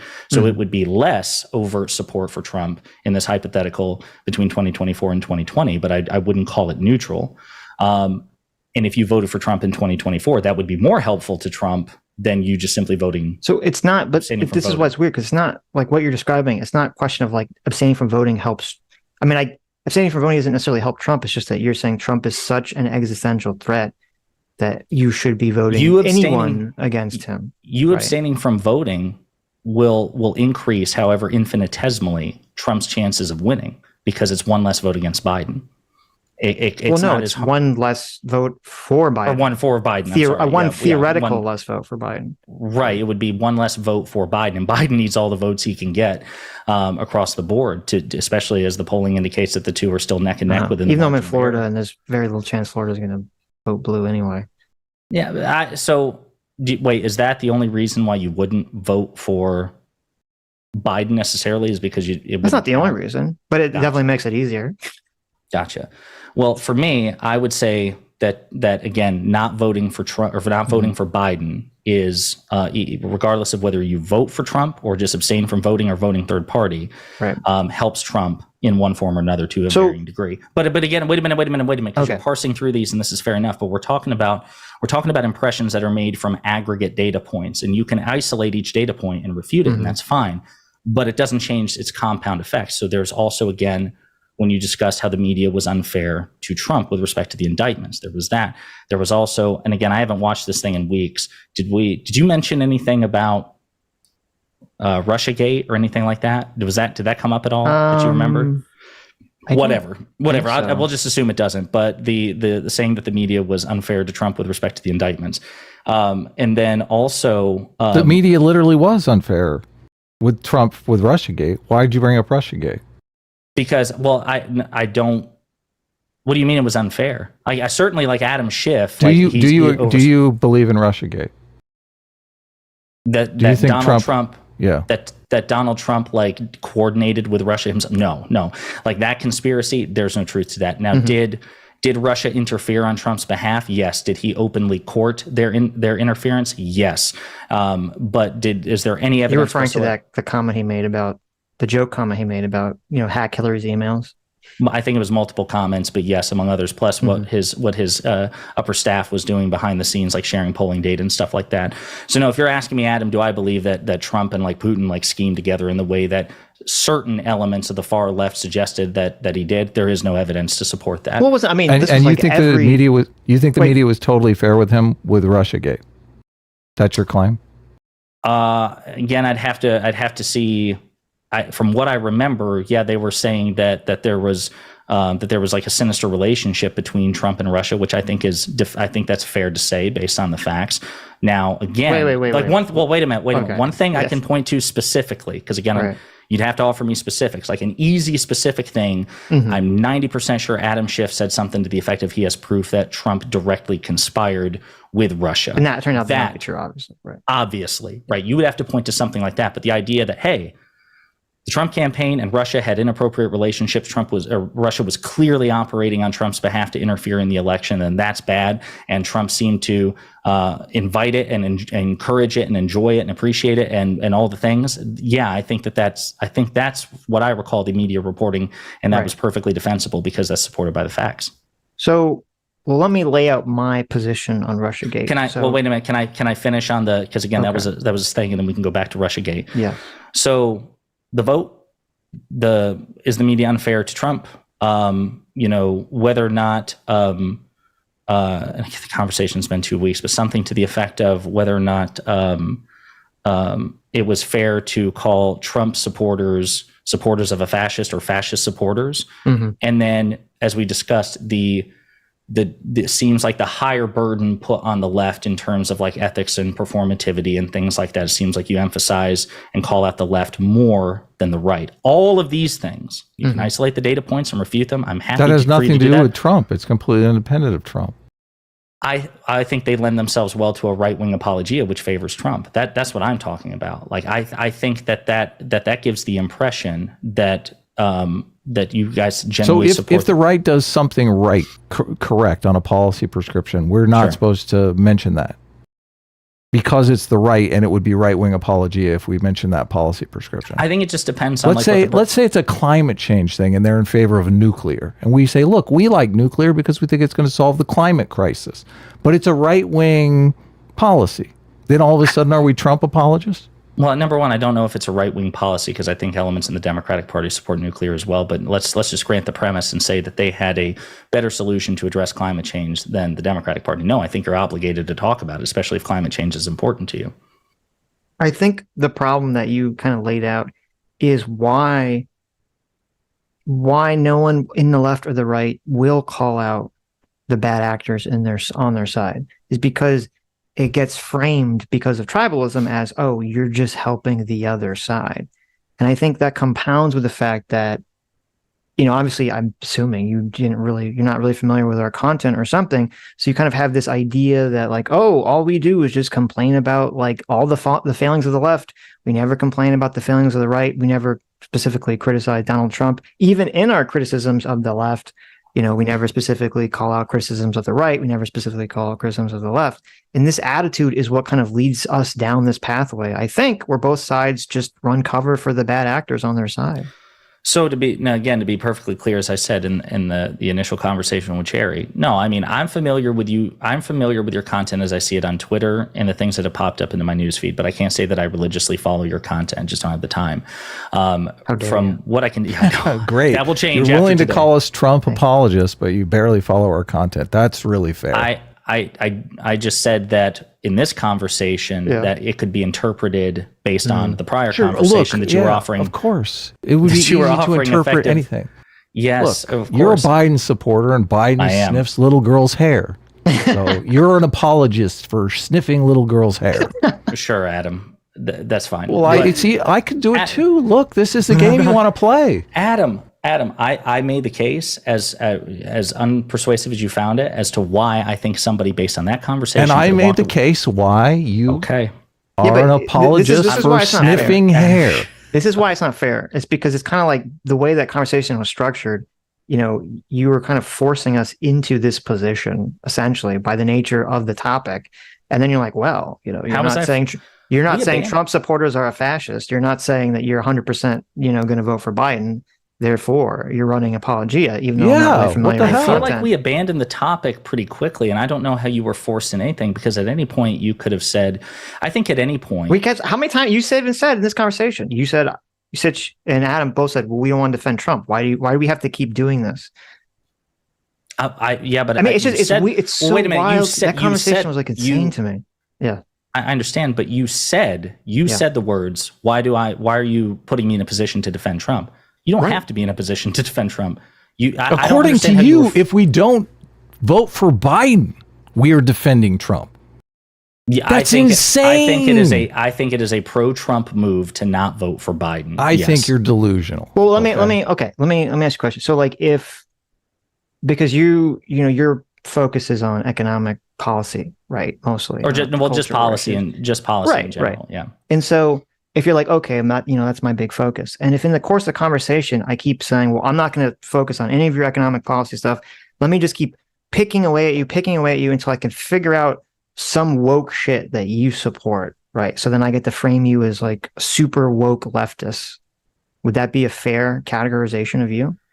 You could probably do it, but again, exactly. The answer is no. It would be completely unfair. I'm trying to think of what that would look like, because I would try to make it clear that I'm not prepared to die on that hill. So, again, you asked me about things during the course of this conversation, right? And I just copped to it. I'm like, yeah, that's super cringe. It's super ridiculous. You don't have to defend Trump. Nobody held a gun to your head and forced you to defend Trump. Well, we weren't defending Trump. We were attacking bad. You just said that you.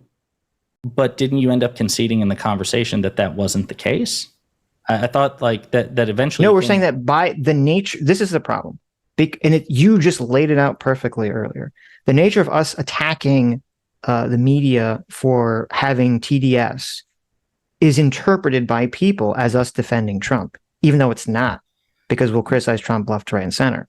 With respect, Sitch, it was because the example you cited was debunked. You said that the defamation, or that the indictments against Trump were being reported in such a way as to be unfair. That wasn't okay. So first of all, that was me trying to do some research on the fly. I understand. Okay. If you want to have that conversation, I'll go back and I can produce. You can cop to that, and I appreciate that. Okay. I will just say that if given ample time, perhaps you could find something like that. I'm not saying that simply in the moment. I'm just saying the example that got brought up in that conversation was the fine people example, which no one on the stream would even agree with that was Trump being taken out of context. I think Trump was taken out of context because he clarified he didn't mean the Nazis. I just think that people said that it was. Did you say that? I don't remember you saying that in the last conversation. I can't remember. Again, it's been 2 weeks, but I think the issue was he was also both siding the Confederate supporters in that conversation as well, and I think that was also the frustration. I don't think it's good to offer support for the Confederacy even if you're not an overt Nazi. Yeah, but you can say. Yeah, but here's the difference. There's a very huge difference between saying, okay, listen, I don't think anyone should be supporting statues of the Confederate for tradition or whatever fuck reason they give. That's like a world different of saying he's running interference for white nationalists who killed someone at a rally. Like that's such a huge downstep from that extreme position. I would. So, do you disagree? No, I'm just trying to think. Like, I think if you try to soften the issue, I think if you try to soften the both sides thing on people who are protesting the removal of the statue and those supporting the removal of the statue, I think you could probably interpret that as kind of, again, softening the ground for white supremacy, because it's a funnel, isn't it? I mean, like the Confederate sympathizers, there is some relationship, don't you agree, between Confederate sympathizers and white supremacists? So I don't think every single person who walks around with a Confederate flag hat or has a Confederate flag on their wall, or Dukes of Hazzard, has a Confederate flag on their car, even though I personally think people should not be using that symbol, because I think it is, from my opinion, you can't really extricate that symbol from, slavery and all that stuff. Right. I understand that there are people who don't feel that way about it, that it means something different to them. I think they should get rid of the symbol, but I understand that it means something different to them. And so that's how I interpreted what Trump was referring to. And I don't think it's fair to say that every single person that has a Confederate flag is, hearkening back to white supremacy or something. So what's interesting is that was well put in terms of how many of them at least probably genuinely believe that it has nothing to do with white supremacy. So what's funny is, again, I was born in a northern state. So was one of my uncles. He moved down in his late teens, early 20s to rural Kentucky. And he started to inundate himself in Confederate iconography, and you'd be surprised to the extent at which it's prevalent in rural Pennsylvania as well. Yes. So listen, what I mean to say is, I can absolutely believe and do believe that there are people that would, if you said this is like a white supremacist symbol, just not only would they outwardly say no way, they would genuinely interpersonally surely not, right? This is a symbol of again, Dukes of Hazzard, Southern pride, and all that, right? But again, states' rights, you say, blah, blah, blah. states' rights to own slaves ultimately, and that's the point. Regardless, I agree, but I do think, obviously, what they personally believe matters, and none of us are mind readers. But I think you hit the nail on the head. That symbol is inextricably linked to white supremacy, and it can't be separated. And so, again, because this isn't something like we pre-planned or whatever, I'd want to go back and revisit Trump's speech from, again, 6 or 7 years ago about this. But I do know, I can say with almost certainty that he did say during the course of that speech that he was not talking about the Nazis. But again, as to whether or not his speech could be interpreted even then as friendly towards white supremacy, I think you can make that in good faith. Yeah, but I think if the media reporting was this hyper, I'm going to use the word, Adam, nuanced. If the media reporting was hyper nuanced, Trump denounced the Nazis, but he sort of ran cover for the Confederate flag. And what does that mean? Blah, blah, blah. I wouldn't have a problem with any of that, but that was not really the report. The reporting was headline, Trump says find people on both sides at Charlottesville. Trump loves Nazis and all that. Okay. Right. And maybe if you're lucky at the bottom of the article or somewhere in the middle of the article, there would be a clarification print, of it. He said that he was not talking about the Nazis. It's I do recall that general vibe. I can't recall specific headlines or whatever, but I do seem to be recalling that the media was gesturing, or elements in the media were gesturing towards him having sympathy for out-and-out Nazis and saying that they were morally equivalent to those protests. And don't you think that hurts the media's credibility when criticizing Trump going forward?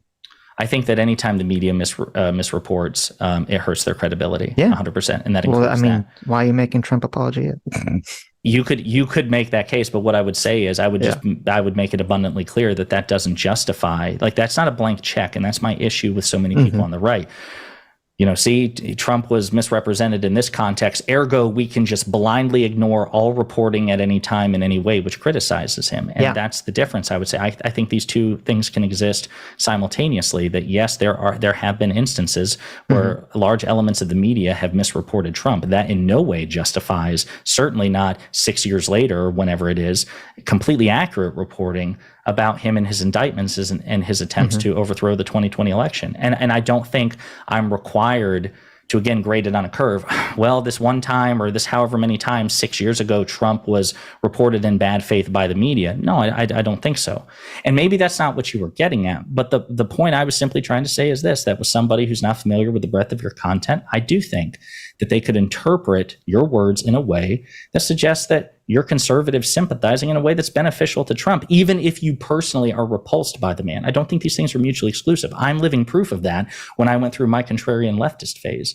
So yeah, but I think the difference is because like if you ask that exact question in that conversation, yes, and this is like because if you had said, in that conversation, you said like, yes, the media, the vibe. I also agree that the vibe of the media completely mischaracterized Trump in the regards that he was sympathetic with white nationalists. This broader conversation you have about symbols, blah blah blah blah blah.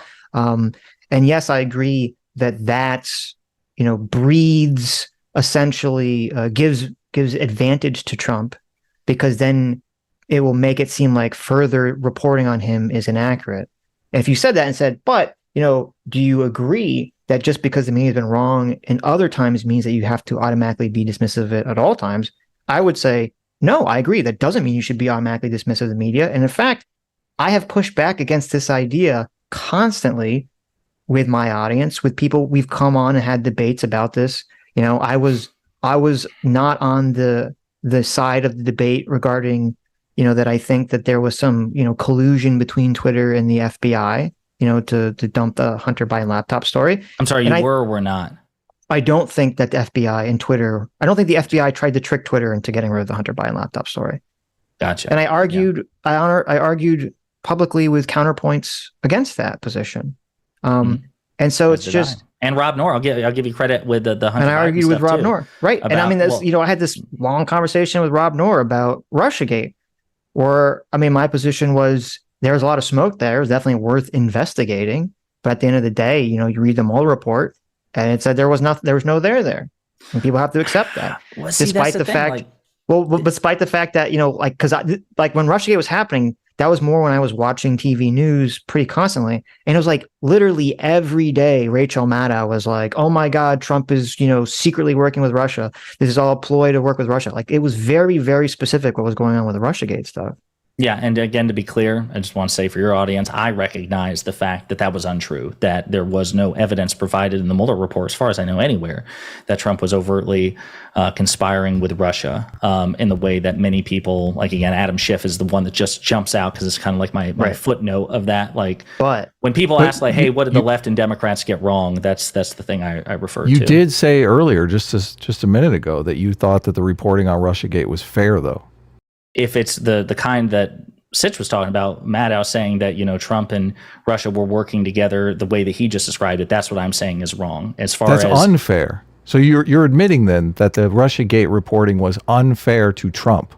I think that there was some Russiagate reporting. Again, he just cited the example of an example of like Rachel Maddow. Man, why are you running Trump apologia here? You're on our platform, a big platform in front of 1,100 people running apologia for Trump. You outed me. You outed me. Well, look, a reasonable viewer could assume that you are running apologia for Trump because you just made the claim that Rachel Maddow was unfair to Trump.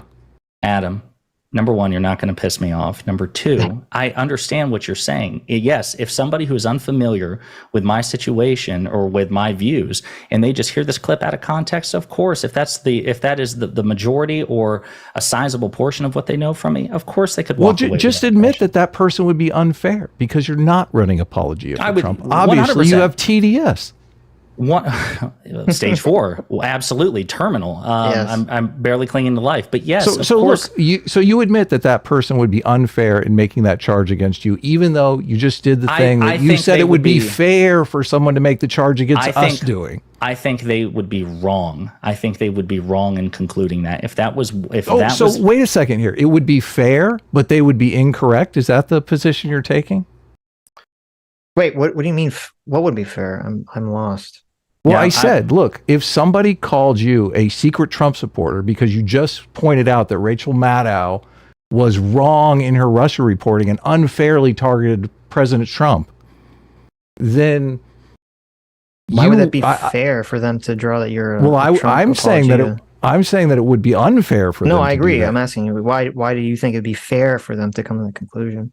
I don't think it's a question of fairness. If they genuinely believed that I was a Trump supporter based on, again, that snippet, and they had no evidence or no substantive evidence to the contrary, I would say that they were wrong, but it would never cross my mind, was that fair or unfair?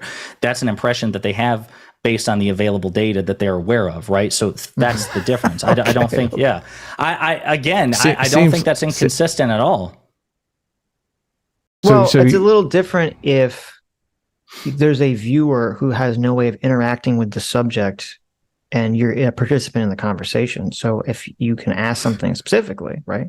But again, I've been very careful to say that the impression that I think a person could get of you as a Trump supporter would come from limited information. For all I know, that's why I haven't said that you guys are like Trump supporters. I said that that somebody could walk away from that conversation that we had with the impression that you're a Trump supporter. And I'm not going to speak for... All I want you to do is say that person... All I want... I want you to admit that is unfair, that we've been treated unfairly. That's all I'm asking. I have no doubt that you've been treated unfairly. I have no doubt that there have been people who have just made snap judgments based on and have no interest in pursuing additional information about you. But awesome. Yeah, but I also think, Adam, this is where it goes back to, maybe I'm just projecting my situation on you. Well, let me ask you. I'm not even going to make the assumption. Let me ask you. Do you all think that you contribute at all to a misperception of you, or do you think it is completely the fault of everybody else?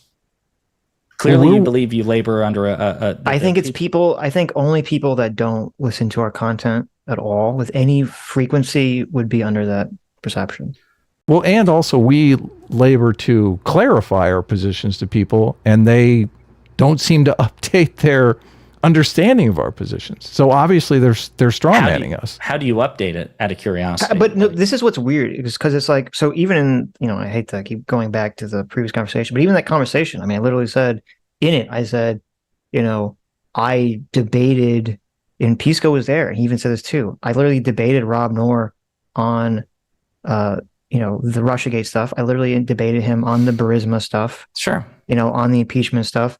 We literally covered the January 6 hearings and talked about how what Trump did with the electors was awful, and we lost a lot of support by that. So this is why it's weird. It's like, and this is why it feels like this bizarre virtue signal struggle session. Because it's like, I'll lay out like 10 things. I said in that conversation, I said, here are like all the times that I've come out against Trump publicly. And then it's like, well, that all gets washed away because I said I didn't know who I was going to vote for. Isn't that weird? Isn't that like a weird instance? I actually disagree. I think a good faith person could walk away from that and question whether or not you sincerely believe the things that you've argued. If you can say all these things about Trump and you're still not sure who you'll vote for, that does call things into, and you. Well, I didn't say who I said I would not vote for Trump. So you can't. Very clearly. But also, I didn't say if I would vote. It was me saying I don't know if I vote for Biden. Can I ask you something? Okay. Well, then maybe clear this up. Do you think Trump and Biden are comparably bad?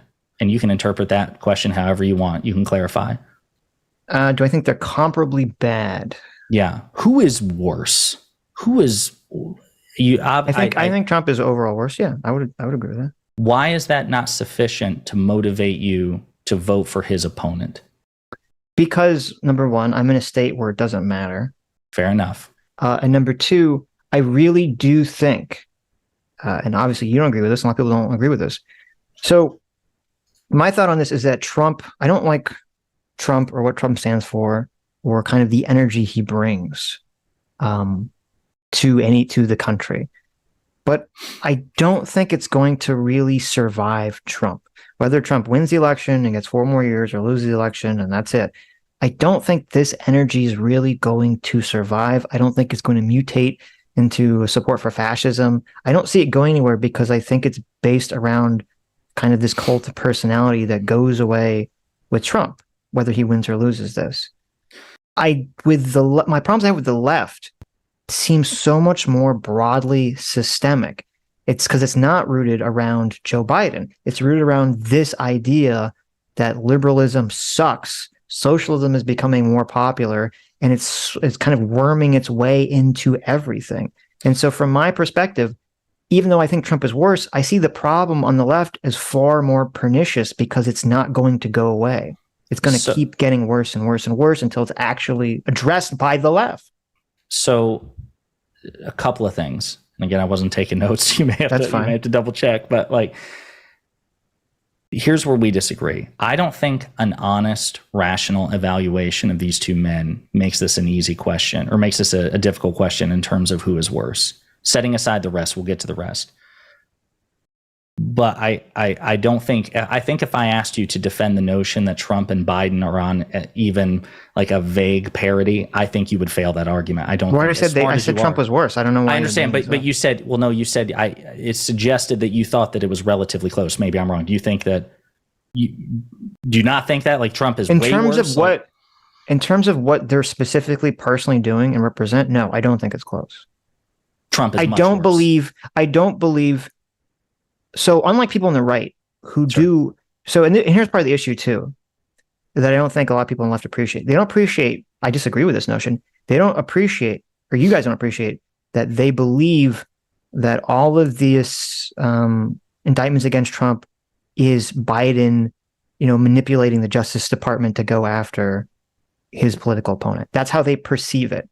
So they're perceiving, so it's interesting because they're basically perceiving the fascism that you're worried about from Trump. They're perceiving it that that's what Biden's doing. Now, personally, I don't believe that that's what's going on in these indictments. And there's no evidence to support it. None. I agree. I don't believe that there's some top-down conspiracy from Biden to Trump. I think the New York thing is bullshit. I think the January 6th thing we saw coming from a mile, even though I think it's weaker. I think with the documents and the phone call and the sale of electors thing, I think those are much stronger cases against Trump. And I do think that those are brought legitimately, whether he's decided to be guilty or innocent on that stuff. I don't believe that there's a Biden conspiracy. Okay. And I don't see, because I don't believe that, and I don't see it as like part of this conspiracy, I don't believe that Biden would do the sort of, thing that Trump did with January 6th, where he would try to, if he lost the election, he would try to basically convince a bunch of states that were blue states or had blue legislatures that vote for Trump to basically throw out their votes and overturn it. I don't think Biden would do that. If Biden does do that, I'll take this all back, but I don't perceive that as being a threat. You actually have evidence to suggest otherwise, because he had the opportunity as the sitting vice president for Secretary Clinton in 2016, and he chose not to do it. So based on verifiable evidence, that is a great example of Biden's superiority over Trump, at least in that respect. Right. So you accept that the two are not close at all in terms of their personal foibles or whatever. Yeah. But that the left, or the issue with the left, is so pernicious as a broad movement that it would cause you to question whether or not you could vote for Biden. Right. If he's not pushing back against this thing. Can I ask what do you think Biden does? Well, actually, let me get to that. I do want to ask that question, but let me first say that you also predicted that this would be this fascistic strain or whatever that I see it as and others see it as will not outlive Trump. I'm not sure why you are so confident in that, and I don't know how old you are, and I don't know to what extent you were politically. Well, I'm older than you, but. You're ancient then. I'm a very old man. Yes. But I don't know to what extent you were politically active in 2016, but I'll tell you, I didn't predict Trump. And I think most people, seasoned, strategists and commentators, educated, informed people on both sides of the aisle, including the Republican Party, I don't think they predicted Trump either. Did you predict Trump? So I didn't think he was going to win, but as I said back then, because I was politically active then, I've been politically active for most of my life.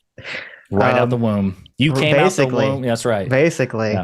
Yeah. Listen, when I was very young, I saw they wrote Bush Sr. They wrote his name above my elementary school in the sky. And I told my parents, I said, you got to vote for that guy. That's wrote his name in the sky. You pinned a little elephant. You pinned a little elephant on your tunic. Yeah. I did. No, I'm sorry, but go ahead. So you didn't. But in 2016, I said, I didn't think he was going to win, but I said, I think it was going to be close. And I think people were foolish to not think it's going to be close. I didn't think it was going to be this, oh my God, Hillary is going to totally destroy Trump, that people were suggesting would happen.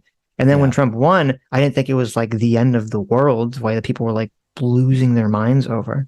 Did you, and this isn't a gotcha because you may not remember, but did you predict that it would be close before Comey came out and gave his press conference. Like as soon as he got the nomination, I don't remember. That's fine. It's Yeah. irrelevant. It's irrelevant. Let me just venture to say this. And I said the same thing in 2020. I mean, I think it's ridiculous that people, you had the Tim Pool landslide thing. I think it's ridiculous. People are saying this in 2024. As we get closer in the election, it gets close. Like people they look at the polls like, oh my God, this person's going to annihilate them. It's like, as you get closer to the election, those polls start to shift because people are like, oh shit, I actually have to decide who I'm going to vote for. You saying that, just again, I was such a fan of his. The self-loathing I just felt in that moment. For who? For myself, Tim Pool. I told you. Tim Pool. I was a Tim Pool fan. But anyway, so is it fair to say that at least some of your critical predictions about Trump were wrong, about his behavior and about his electoral performance? I'm sure you didn't expect. I mean, I did not anticipate January 6th or all the elector stuff, obviously, yeah. So let me propose to you this. This isn't, again, because we have no way of knowing. None of us are prophets. I would ask you to revisit, not now, not in the moment, but to seriously question, if you don't already, the confidence with which you speak about Trump's influence on the GOP, because I think most people did not expect it. Most educated, informed people on both sides of the aisle. So the certitude with which you speak about this, I'm not sure it's earned. Now, I would just invite you to potentially re-examine that. Well, I didn't think Trump was going to win, but I did see, and I've been saying this from almost the beginning point of when I started going on YouTube, because I saw that when the housing crash occurred and people lost faith in the American system, that there was this hole that needed to be filled for people to latch on to something and to and that's kind of where the populist energy really started to take off. Sure. Okay. As for I didn't perceive I've made wrong predictions. I did not think Putin was going to invade Ukraine. I did not think. You fool. I know. Yes. I did not think. Did you predict that Prigozhin was going to have an accident? Did you predict that? That seemed very obvious. 100%. Yeah. That plane fell out of a window. What are you talking about as far as certitude goes? Because I did predict Trump. I said Adam Trump was going to win. Yes. I said Trump was going to. No way. He did. No, I'm just messing with you. No, for real? Wow. I said, look, I bet my best friend Isaac, I did a live stream with him. I bet him Trump would win the Republican primary. And I bet him if Hillary won the Democratic primary, double or nothing, Trump would beat her. It played out like that. I won the bet. I did it based on the fact that Trump always in his stump speeches framed everything in terms of fairness. Fairness resonates most with conservatives and progressives and libertarians. And I just thought, nobody else is talking this way. This guy can't lose. So I don't understand what you're saying. You're saying that Sitch shouldn't be able to make predictions today because he missed Trump. I mean, I got Trump right. Can I make predictions? Anybody can make any predictions, Adam. Well, did you predict that Trump was going to win? Hell, in 2016, hell no, I didn't. It didn't. Okay. No, it didn't. Well, would that preclude you from making predictions about whether the Trump energy? Yeah, maybe you should listen to me on the predictions for Trump. That's what I don't know if it's going to outlive Trump or not. I'm not certain. I'm only mindful of the threat he poses now. It's entirely possible that they fail to rally around another person for a cult of personality. It's entirely possible. What do you if Trump wins? What is the big threat? What do you perceive is going to happen? Based just on the stuff he said, vengeance. So he has there was reporting in this today. It's an ongoing story of so they have this thing called Project 2025 in the MAGA camp, and it's being sponsored by the Heritage Foundation and other conservative groups, where Trump is going to move or try to move to expand executive power in his second term to try to strip employee protections for federal workers. So right now the president can fire 4,000 federal employees, their political appointees. He wants to increase it to tens of thousands, 50,000, 100,000. He wants to basically make the federal government at-will employees to the president. He wants to purge and scour the intelligence agencies. He wants to gut the civil service. He wants to try to move the Federal Reserve even and other independent agencies under his control. It's part of a notion called unitary executive theory. And you're a geek for politics like me. You may have heard about it. Basically, this idea that the president is effectively supposed to be a dictator within the executive branch.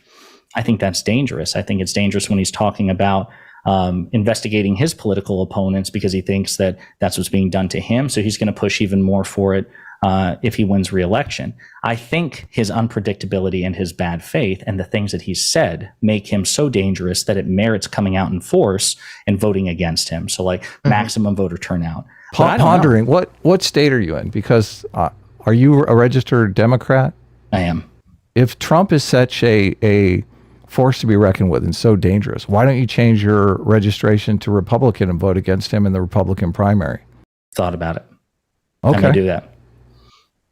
Who'd you vote for? Well, I guess you'd vote for whoever has the best chance. Chris Christie, baby. Right? Yeah, no. No, you have to vote for whoever, which is probably lining up to be DeSantis right now. But. Yeah, I think he's still like the clear second in that respect. Yeah. I would it be fair to call you a conservative apologist if you carried forward this strategy?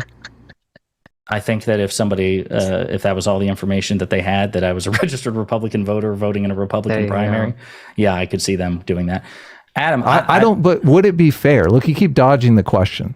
I don't think it's a question. You are not a conservative apologist. I think we all understand that. Yeah, yes. Yes. You hate conservatives. They're retards.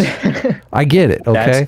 That would. Look, I'm asking. I'm just asking you. Look, I'm asking you. Okay. Look, I don't want to blame. I don't want to put a position on you that is not yours. You have multiple times in this conversation.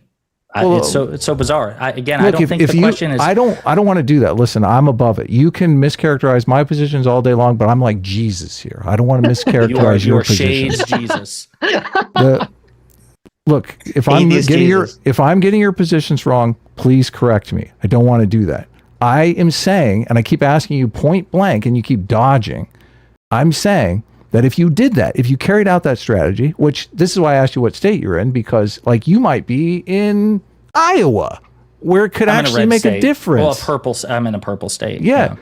So, I mean, you could vote for whoever's against Trump and potentially take him out before he even gets to the general election. So, but if you switched to a Republican and did this, I don't think it would be fair for me to call you a conservative apologist. So I'm asking you, and you keep dodging. It's not a dodge. It's just a simple question. I reject the premise. It's not a question of fairness. That's what makes it a dodge. you rejecting the premise literally makes it a dodge. When did you stop beating your wife, Adam? Was it yesterday or the day before? You're rejecting the premise. No, precisely. In order for you to give a different answer, you'd have to reject the premise. So I'm not doing that. I don't think it's a question of fairness, buddy. My hypothetical does not involve you beating your wife. It has to do with somebody unfairly characterizing you as a conservative apologist. And what I'm saying is that it's not a question of fairness. I think it would be unfair if a person characterized you as a conservative apologist if they had ample reason to believe otherwise. That would be unfair. I'm saying if all or most of what they know about you is based on the conversation they had, I think a good faith interpretation could be that they would walk away from that conversation and believe that you're a Republican apologist. That's it. I'm not saying that they're right. I agreed that like if somebody categorized me as a Republican apologist based on the examples you provided, I would say they're dead wrong. Look, the difference is in intention. It can still be unfair even though it's unintentional. Like the person, yes, could be wrong, but you could easily say, yeah, the universe is unfair. The fact that person is a dipshit and doesn't listen close enough to get my position right is still unfair. It's an unfair aspect of the universe. I don't think it's unfair in the context that you're actually. I don't think fairness is involved. So it is totally fair. I think it's irrelevant. So I know. Look, I think it's when natural disasters take place, is it fair? Like, are the people in Hawaii? That right there is you misrepresenting my views. With all due respect, I didn't say it was fair. I said fairness isn't a factor in the equation. They're wrong. Okay. If there's evidence to the contrary. I'm only trying to establish a baseline here. Sure. Like if you're not willing to say natural disasters are unfair, I'm sitting in my home and a tornado comes and destroys it. Like then we're just talking about completely words mean different things to us. Like I have no problem saying, it's unfair if you're hit by a natural disaster or some sort of calamity. So words mean whatever they mean to you. If you're not comfortable saying that, then that's fine. Sitch, look, I kind of took over here. That's fine. Was there any grievances you wanted to levy? No, I mean the only disagreements we had were mostly litigated on Twitter. I mean, we discussed it, and as far as I'm concerned, past to the past. I don't have a beef over the Reddit thread. I don't have a beef over the one party state thing. I said, to me, it's sad that. Obviously I don't know what it is exactly that you guys have gone through because I don't see your Twitter, like in terms of what you all are getting from other people. I don't know if you all have read it or all the things. I don't see if you're being rated in comment sections. as far as I'm concerned, that was a chill conversation that we had, even when it got spicy from time to time. I'm shocked that there seems to be as much bad blood as there is. To whatever extent I contributed to it unfairly, I apologize. It wasn't my intention to, direct people towards you in any way. We just have disagreements. I enjoy engaging with you guys on Twitter. Both of you, I have engaged with you on Twitter before. I've argued with you publicly. I participated in that thing. I'm here now. I enjoy talking politics with people who disagree with me.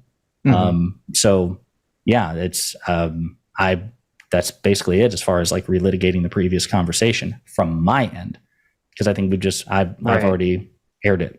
The difference that I see, just to get my position on it, and I'll let you take over, Sitch. I do not think that you are making any effort whatsoever to interpret our positions in good faith. Every time I say something, it seems like it goes through this mischaracterization filter in your head and comes out in the worst possible light that is just designed to smear me and smear the show and smear Sitch.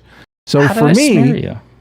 Can you get like? Is there like you're a specific? Literally come on the show and call us Trump apologists in fucking beginning of the show. Okay, so I don't understand. So number one, that's not you asked me to interrupt you when you said that. You said interrupt me if I misrepresent your views, and I'm doing it right now. I didn't call you Trump apologist. I said that a person could walk away from that conversation if that's basically the sum total of what they know of you and believe that you're carrying water for Trump. If that's not a fundamentally meaningful distinction. Isn't that part of like the fault of the interlocutors? If that's the direction, including you. Have you no, stepped up? Trying to, if as I said, this is why the conversation was weird to me. Okay, and you even acknowledge this. Okay, if I say like, here's the 10 things where I've been hypercritical of Trump, and then you say, yeah, but you didn't say you would vote against him, and that like trumps everything else. I mean, to me, that's a very weird. Well, number one, I don't recall you. Number one, I don't recall you listing 10 things. We talked about examples in which I agreed with you in that stream. I think I was the one who brought up you publicly pushing back on the Hunter Biden narrative, and I'm like, yep, absolutely. I think that shit's awesome.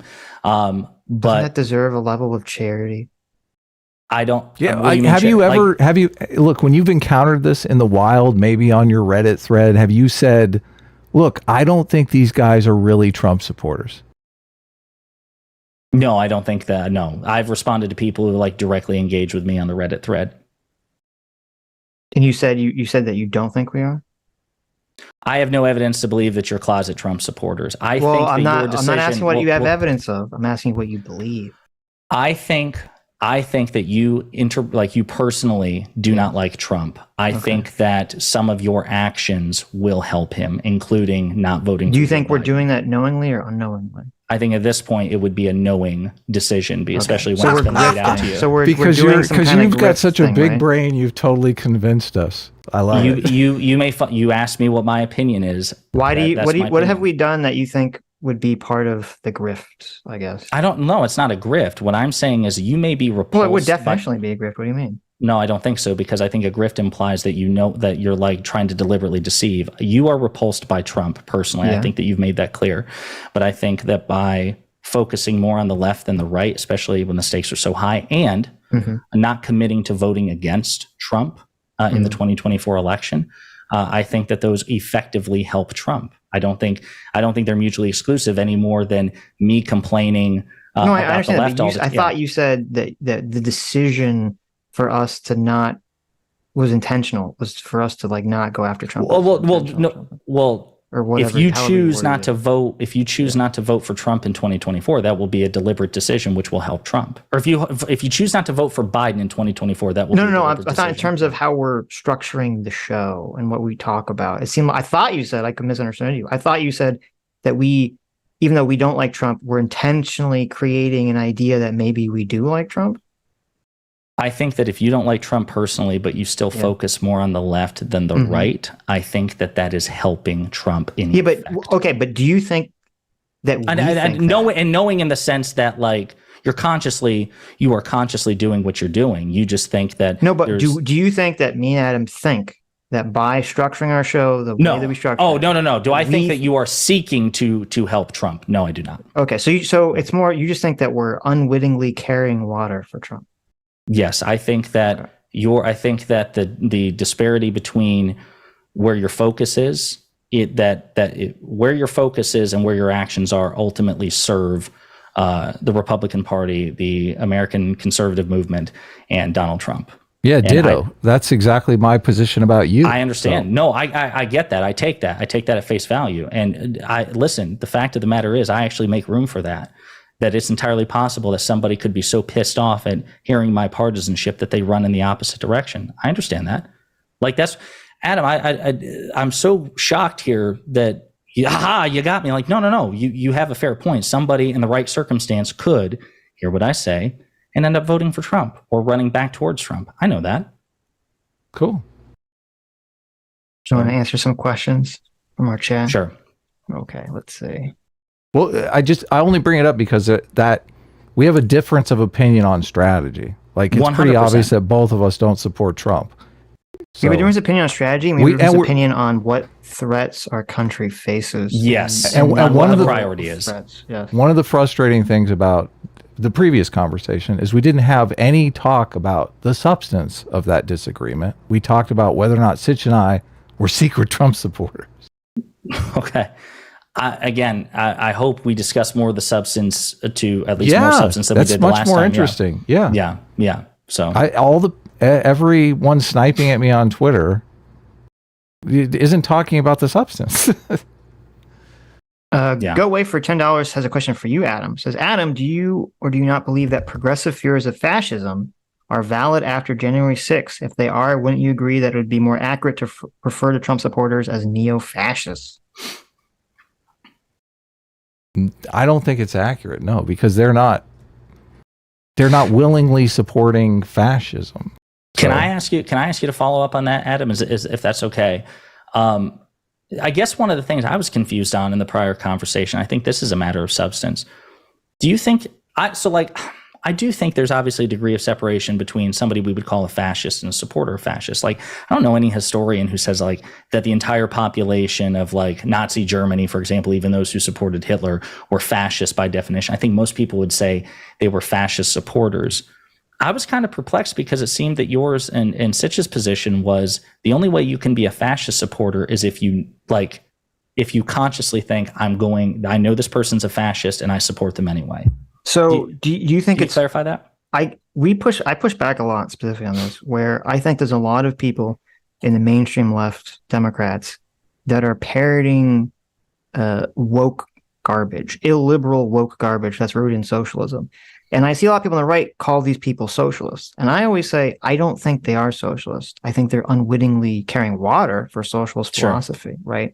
And so under what you're saying, I should be calling these people socialists or socialist supporters? I think you could get away with at least socialist supporter. Because I concede to you that somewhere on the gradient, there's a separation between like a rank and file supporter of a person and like somebody who is like consciously aware of and bought into the fascist ideology as a much more informed supporter in that respect. Again, I guess we could say like somebody like the pleb in Nazi Germany compared to like the SS or the high command. Yeah, I understand. So you're right. But so no, I would if somebody supports a socialist agenda, even if they wouldn't call themselves socialists, I think you could absolutely credibly say that they are socialist supporters. So to me, like even with the left supporting socialism, it's because they don't really understand what they're even supporting. They don't understand that when they're talking about, systemic white supremacy and equity and all this garbage, they don't know what they're talking about. They just hear these buzzwords and they basically get tricked, kind of like defund the police. They're like, oh, defund the police doesn't really mean defund the police, right? So that's why I don't feel comfortable saying, oh, these people are all socialists. But regards to the fascist thing with Trump, or if we want to just even say authoritarian, because fascism has a very specific meaning to it. Right. My problem with saying, oh, people are supporting authoritarianism if they're supporting Trump is the narrative around Trump is not, hey, we love Trump so much, we think Trump should be God Emperor of America and planet Earth forever, right? Trump put out the meme of the Trump forever thing. That's not the narrative that anyone I'm sure some people, that's not the narrative that most people that are Trump supporters believe. What they believe is that the election was stolen, okay? They believe that the Democrats are the ones acting authoritarian. They're the ones that stole the election. Now, you can say, well, I think they're factually wrong, and fair enough, but I don't see how if a group of people thinks a democratic election was stolen, that means that they're supporters of authoritarianism. Not to invoke God but just because it's easy, right? So like I'm going to, but like get your dad in here. But no, come on, hey, no, no, he's praying. But no, let's say you had, I don't know what the statistics are on this, but again, I'm just trying to suss this out. Mm-hmm. Let's say that there was to whatever degree the population of Nazi Germany genuinely believed that like the Jews screwed Germany over in like the Treaty of Versailles and the First World War. They genuinely believe it. They bought in the propaganda. Does that preclude them from being a fascist?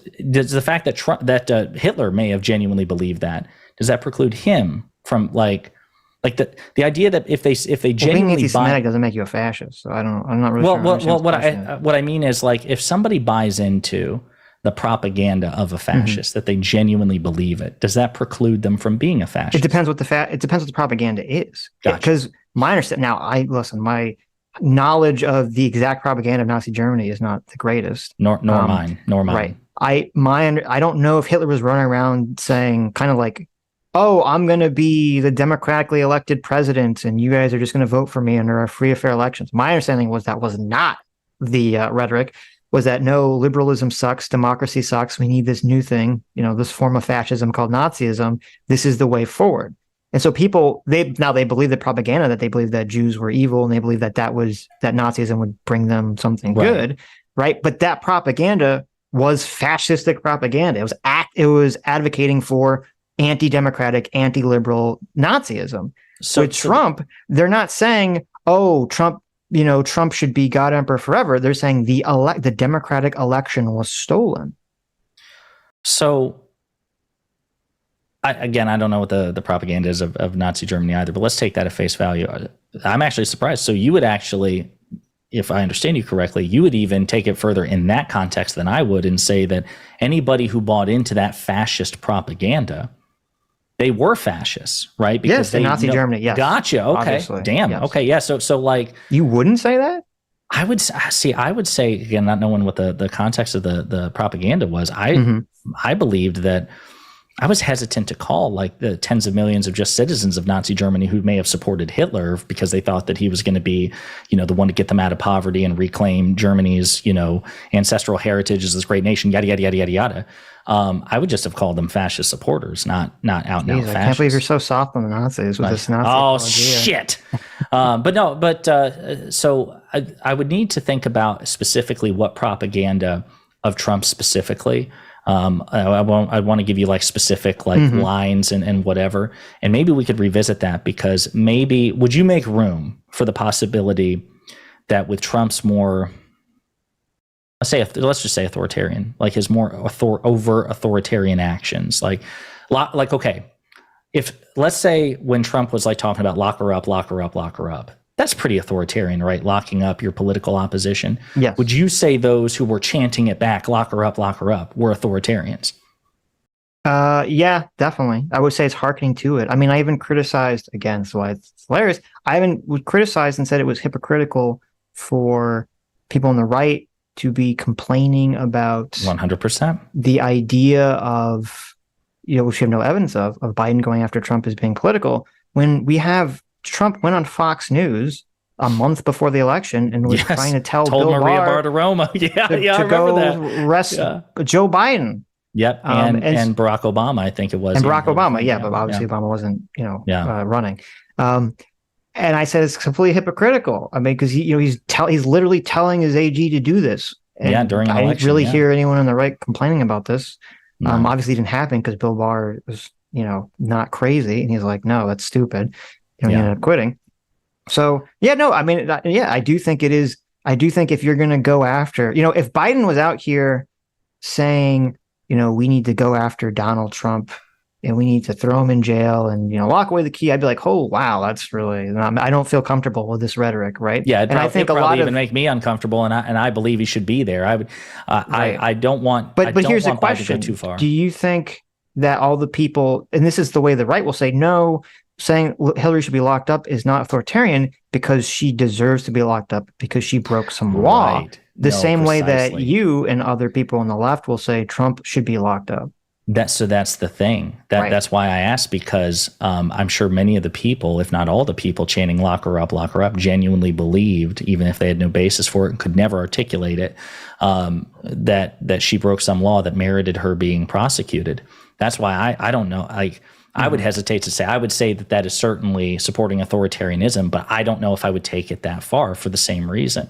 Right. I don't know. Like that's a tough question, and that's why I said I understand it exists on this like subjective gradient, but yeah, but to me, this is why. So again, this goes back into the election stuff, and this is why I don't say that Trump supporters are authoritarian or fascistic supporters, because in my mind, the way that I characterize that is if they're advocating for Trump, if people are saying I want Trump to become the authoritarian dictator, to become the fascistic dictator, then I'm like, okay, yeah, then they're supporting fascism. But if the narrative that they truly believe is that the election was subverted and stolen by evil Democrats, and they want that to be addressed, properly, I don't see how that's authoritarian. That's fascism. that's why one of the reasons why I would hesitate to call Trump supporters just in general fascist, even if they believe that stuff, is because, again, precisely what you're saying they're supporters of fascism. Yes, but I think there's a difference there. I think that, again, I think that much the same way I think most people would describe Hitler supporters just among the populace in Nazi Germany as supporters of fascism and not necessarily fascists themselves, because I think that it just requires more than that to go up that next level. That's how, and again, I want to speak for Stephen, but fair enough. And it could be, honestly, it may very well be that I'm simply uncomfortable. Like, even if the shoe fits, I'm uncomfortable to slide it on the shoe. I'll have to revisit that, because there may be no critical distinction between a supporter of fascism or a fascist supporter and just an out and out fascist. But even if the term applied for various reasons, I would be uncomfortable applying that term to my sisters, my brothers-in-law, my, blah, blah, blah, all the things. So, and just random ass, conservative people I grew up with. BMO. I'll have to think about that. Okay, good. BMO for $20 says, oh, and hey, by the way, real quick, I've got 10 minutes. I'll have to leave it at 8. You only 10 minutes? Okay, let me look for specific questions. Since you only have 10 minutes left, Sure. Can we get a woo-woo? A promise from you, Pondering, that when you encounter people mischaracterizing us on Reddit, you will step in there and you will defend us and say, listen, these guys don't like Trump. They're not Trump supporters. I will not make it my life's mission, but if I encounter somebody to tell me that I think that Adam and Sitch, that's the best you can do, man. We're not asking you to adopt a 24-hour surveillance posture. See, this is what I'm talking about. This is the unreasonable demands of you all. If somebody comes to me and says, no, wait, I said I'm not asking you to adopt that Sitch posture. is, you're guilty by association, man. See, this is what I'm talking about. Yeah. No. Okay. I will, to whatever extent it helps, I will do my part to try to distinguish the difference between, like, again, because we do disagree on whether or not I think that you are in effect helping Trump, but I will. I think you're helping Trump. I understand. And I wouldn't be mad at you if you told people that, like, listen, I think Josiah personally despises Trump, blah, blah, blah, all the things, but I think that his strategy is only going to create more Trump supporters, which in effect helps Trump. We disagree, Adam, but you would not piss me off that way. I would be like, I get that. That is a fair alternate interpretation based on what he knows about me and based on the things that I think he's wrong. But I would understand where he would walk away from that. The difference, though, is I think if I went out and said, listen, look, I take your position as supporting Trump. But if I went out and started telling everyone that you were a Trump supporter, I think it would be fair to say what I was doing was unfair and lying and being a piece of shit. I think that it's incredibly reductive at this point, based on the evidence you've provided me, or based on the conversations that we've had, to just tar and feather you as Trump supporters. But you understand, though, that's happening. There are people that are doing that unfairly, just based on the situation. I know that. But anyway, we don't have to belabor it. That's fine. And actually, it's kind of funny because it ties into exactly what we were talking about before, the difference between, like, in effect, X supports Trump versus being a Trump supporter. So that we've just added yet another element to the gradation. But again, to whatever extent I can, I will try to clarify the issue. But you bet your ass there's going to be a lifetime of disagreements between the three of us. Okay. But at the same time, I'm walking away from this happy because Sitch admitted that Biden is infinitely better in all ways than Trump. That's what I'm walking away from, that you admitted to that. I'm sorry. Go ahead. Your next question. Sitch, is there a question? I was reading. I wasn't really paying attention to what you guys are saying. No. Wow. Fuck you. You're welcome. I'm saying, is there any, I don't see any like great questions. Damn. You know, like 7 minutes. Well, it's funny. Genie and Your Penguin says, I bet if you ran a poll right now, Josiah would have pushed more people towards Trump in this conversation alone than Sitch or Adam ever has. And it's funny because after our first conversation, there are a lot of people saying the same thing. Again, not surprised at all. It's a diversity of tactics. Right. If somebody walked away saying that I would create more Trump supporters in this sort of environment, I could easily believe that. Mm-hmm. Sammy G says, I'm mildly concerned of anyone who sees the response of, quote, I'm not sure who I will vote for as bad/evil. It's as if you've already it's as if you already are condemning someone as a traitor before they did anything. That's a very cult-like vibe, if you ask me. I'm taking a person's words at face value. If they're not sure who they would vote for, in my opinion, based on plenty of evidence to support voting for a particular person, I think I can draw judgments on that. I think that's bad. I think that Sitch and actually I'm here to announce that Sitch and Adam DM me privately, and they're definitely going to do this. I'm just kidding. I do think that Sitch and Adam should both vote for Biden in 2024. I think the evidence is abundantly clear that Biden has earned their vote to a far greater extent than Trump, and to the extent that it matters actually going out and voting for him rather than abstaining. And I'm taking them at their word when they say that they either don't know how they would vote in terms of either for Biden or for third party or just abstaining. I'm taking them at their word. Smokey the Bandit says, it sounds to me like PP went from one rabbit hole to another. If you don't vote, you're evil, Sitch. That's the most biased position. Normally I'm S-class, but this is for A-team all the way. I have no idea what those words mean, but yes, you are evil. You are absolutely evil. So if you're more a fan of me, you're S-class. If you're more a fan of Adam, you're A-team. Yeah. So we have a kind of fake war going on in our team. Hey, can I ask you that? I don't want to derail this if you have more interesting questions, but like really, I did hear that you all were somebody who told me this. Maybe are you all Game of Thrones fans? Yeah. Well, somewhat. Obviously we were. Okay, well, never mind. It doesn't sound like you're passionate about it. I was just curious. No, I made a bunch of Game of Thrones videos on my. He's passionate about it. I mean, I watched it years later after it was all done. Yes. Dude, so again, like I'm just thinking this contrarian phase I went through. What does it have to? I read all the Game of Thrones books. I'm waiting for the next book that will never come out. Hey, you give it time. He's only focused on. He's a sprightly 72-year-old man in the prime of his life, excellent physical condition. So if that book on his deathbed, when that next book comes out, and we just never get the last book, we're all just gonna suck shit because the last season of Game of Thrones is gonna be. No, that's forever. The thing. If like a Dream of Spring or whatever it's called, or whatever it's supposed to be, Dream of Spring, I think, we have season 8 of Game of Thrones to tide us over, or Brandon. No, Sanderson. We don't. What are you talking about? Season 8 was awful.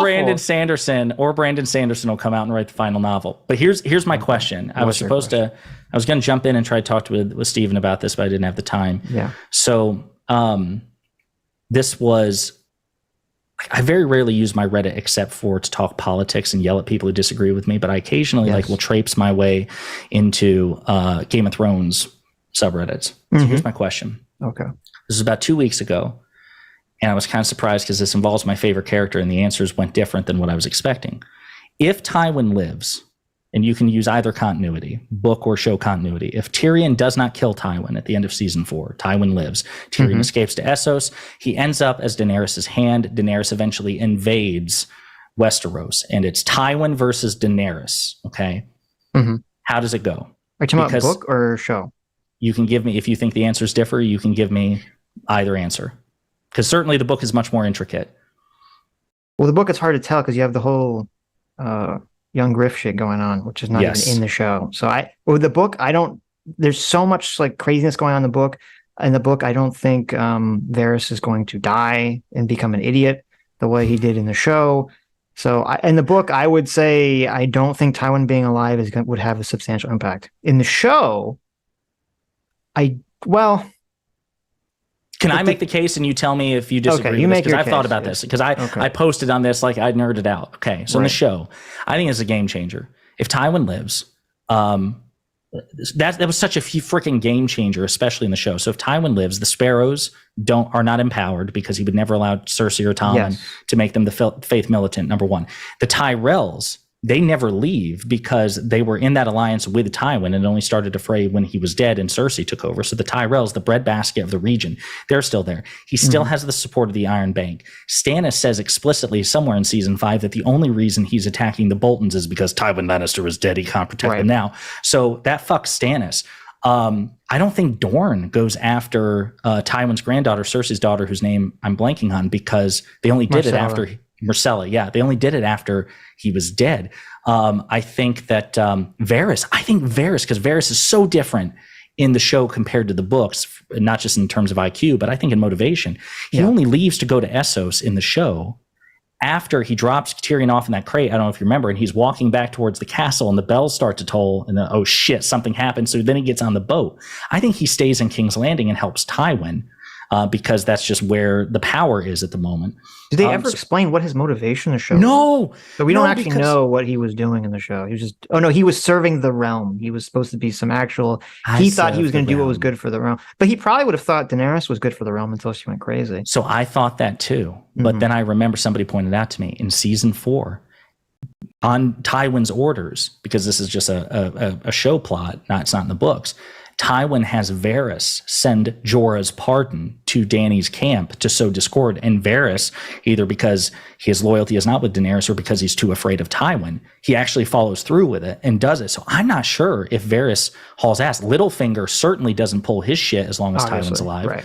So I think short of, this is my hot take, short of Daenerys going over with the dragons and just saying, fuck it, I'm just going to nuke King's Landing, which I guess she tried to do. Which is what she literally does. But right, exactly. But I'm saying if that doesn't happen, I think Tywin beats her. I don't think she can handle a realm under Tywin's stewardship if she invades. Here's what I think happens in the show. Okay.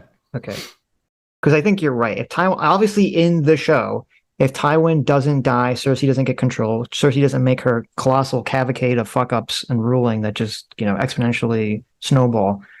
So their position would be substantially stronger, like massively stronger. But, well, first of all, I think the Vipers still would have killed Marcel because they just seemed kind of like crazy.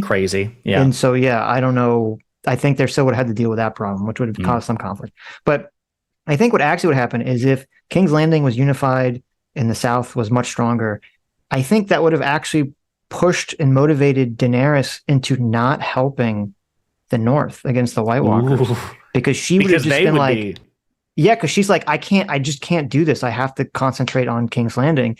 And so I think it actually would have been worse because I do think she still could have captured King's Landing because I just think the dragons are just too powerful. They just could not stop them.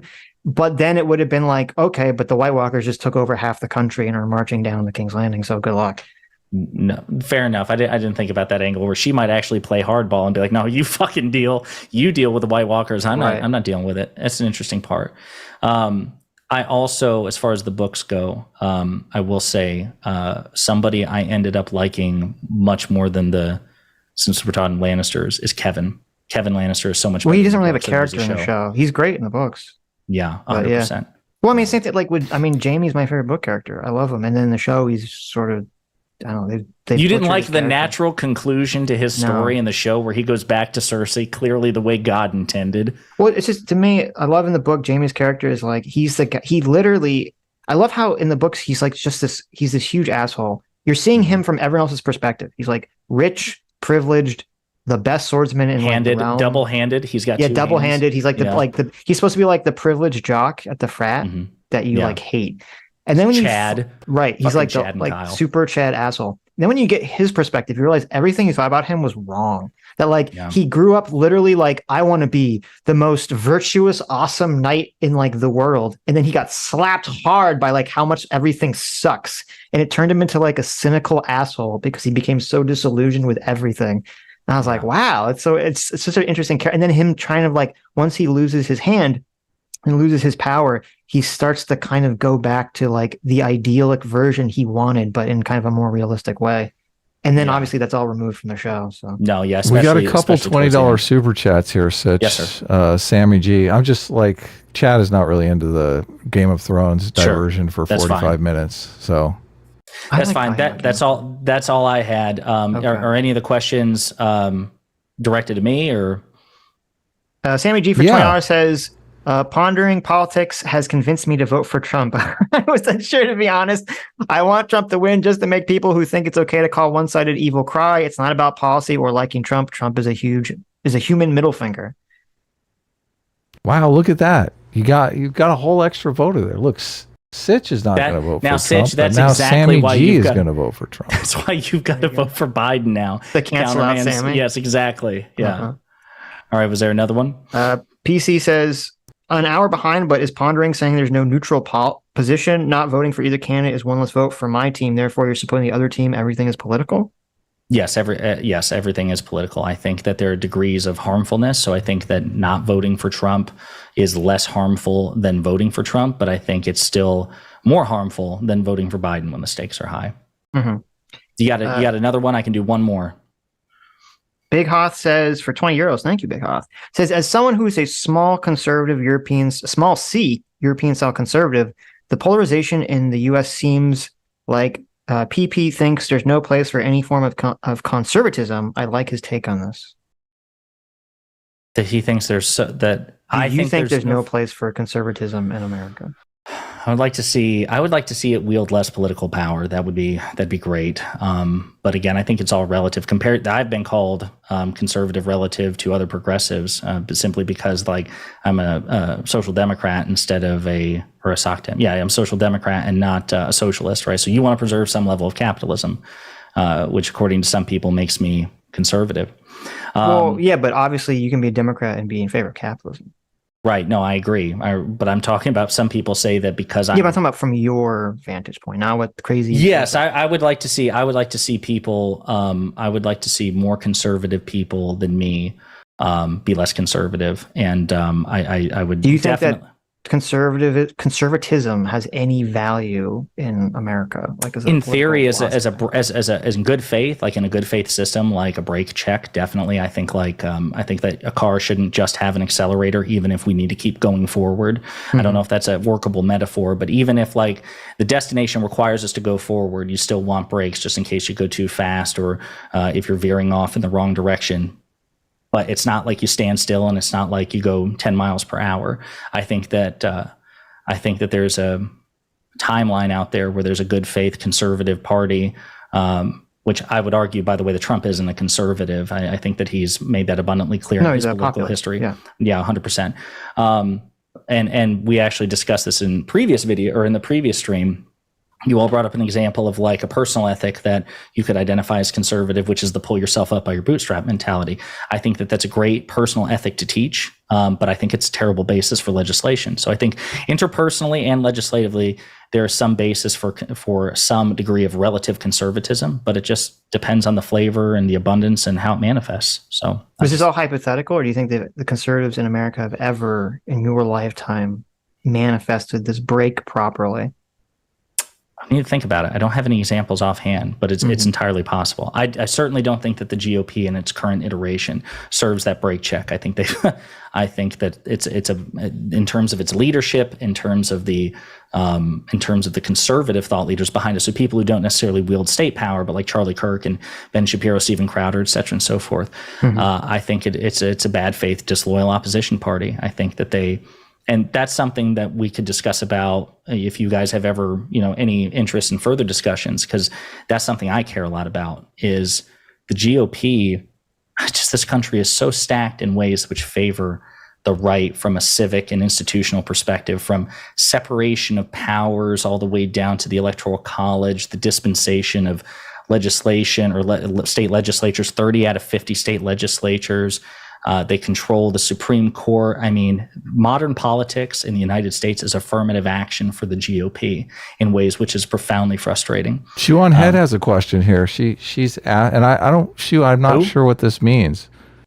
Shuan Head says, ask him what he thinks about using our great democracy to vote for Cornel West. I'm not sure, Shu, if you're asking if you should vote for Cornel West or if you're saying that we should all vote for Cornel West. Please don't. I mean, listen, there again, it's one of those things. Is that Trump apologia? I think if Shuan Head votes for, look, if I vote for Cornel West, does that mean I'm a Trump apologist? So I don't. So it's interesting. There was a conversation about this today, I think, or I did a video about this with Bernie Sanders and Cornel West, because Bernie Sanders, of all people, is taking the position he's effectively like quietly trying to squash a robust primary against President Biden. And it's tough for me because my instinct is there's just no margin for error with Trump. So I would encourage even in a primary that you don't support anybody other than the candidate which is most likely to succeed, which is Biden. But in theory, if the stakes weren't so high, I wouldn't have an issue with somebody supporting an alternative, certainly a more progressive person in the primary, and then just voting for the next best option in the general if that first choice didn't occur. I don't think I voted for Biden in the primary. I think I voted for Bernie. So yeah, it depends. So there you have your answer, Shu. You're a Trump apologist. 100%. There you go. All right, guys. Well, listen, it really has actually been a good time. I appreciate the invitation. We'll see how things go moving forward. Like I said, like if we can engage in good faith, we like to talk to people in good faith. I just, I'm hopefully that can happen. So I hope so too. And again, for whatever it's worth, you do agree that good faith should be reciprocal, right? Of course. Of course. Like if we felt we were getting good faith, it would be a completely different game. So. Right. Precisely. 100%. I feel the same way. Yeah. Okay. I will make a more concerted effort too. But again, I believe it's reciprocal. Certainly we disagree on so many issues of like strategy. And I think it'd be interesting to constantly like revisit this, especially as the election season goes through. But yeah, folks, just hit me up and I enjoyed the chat. Appreciate it, guys. Thanks for coming on. All right, man. Have a good night.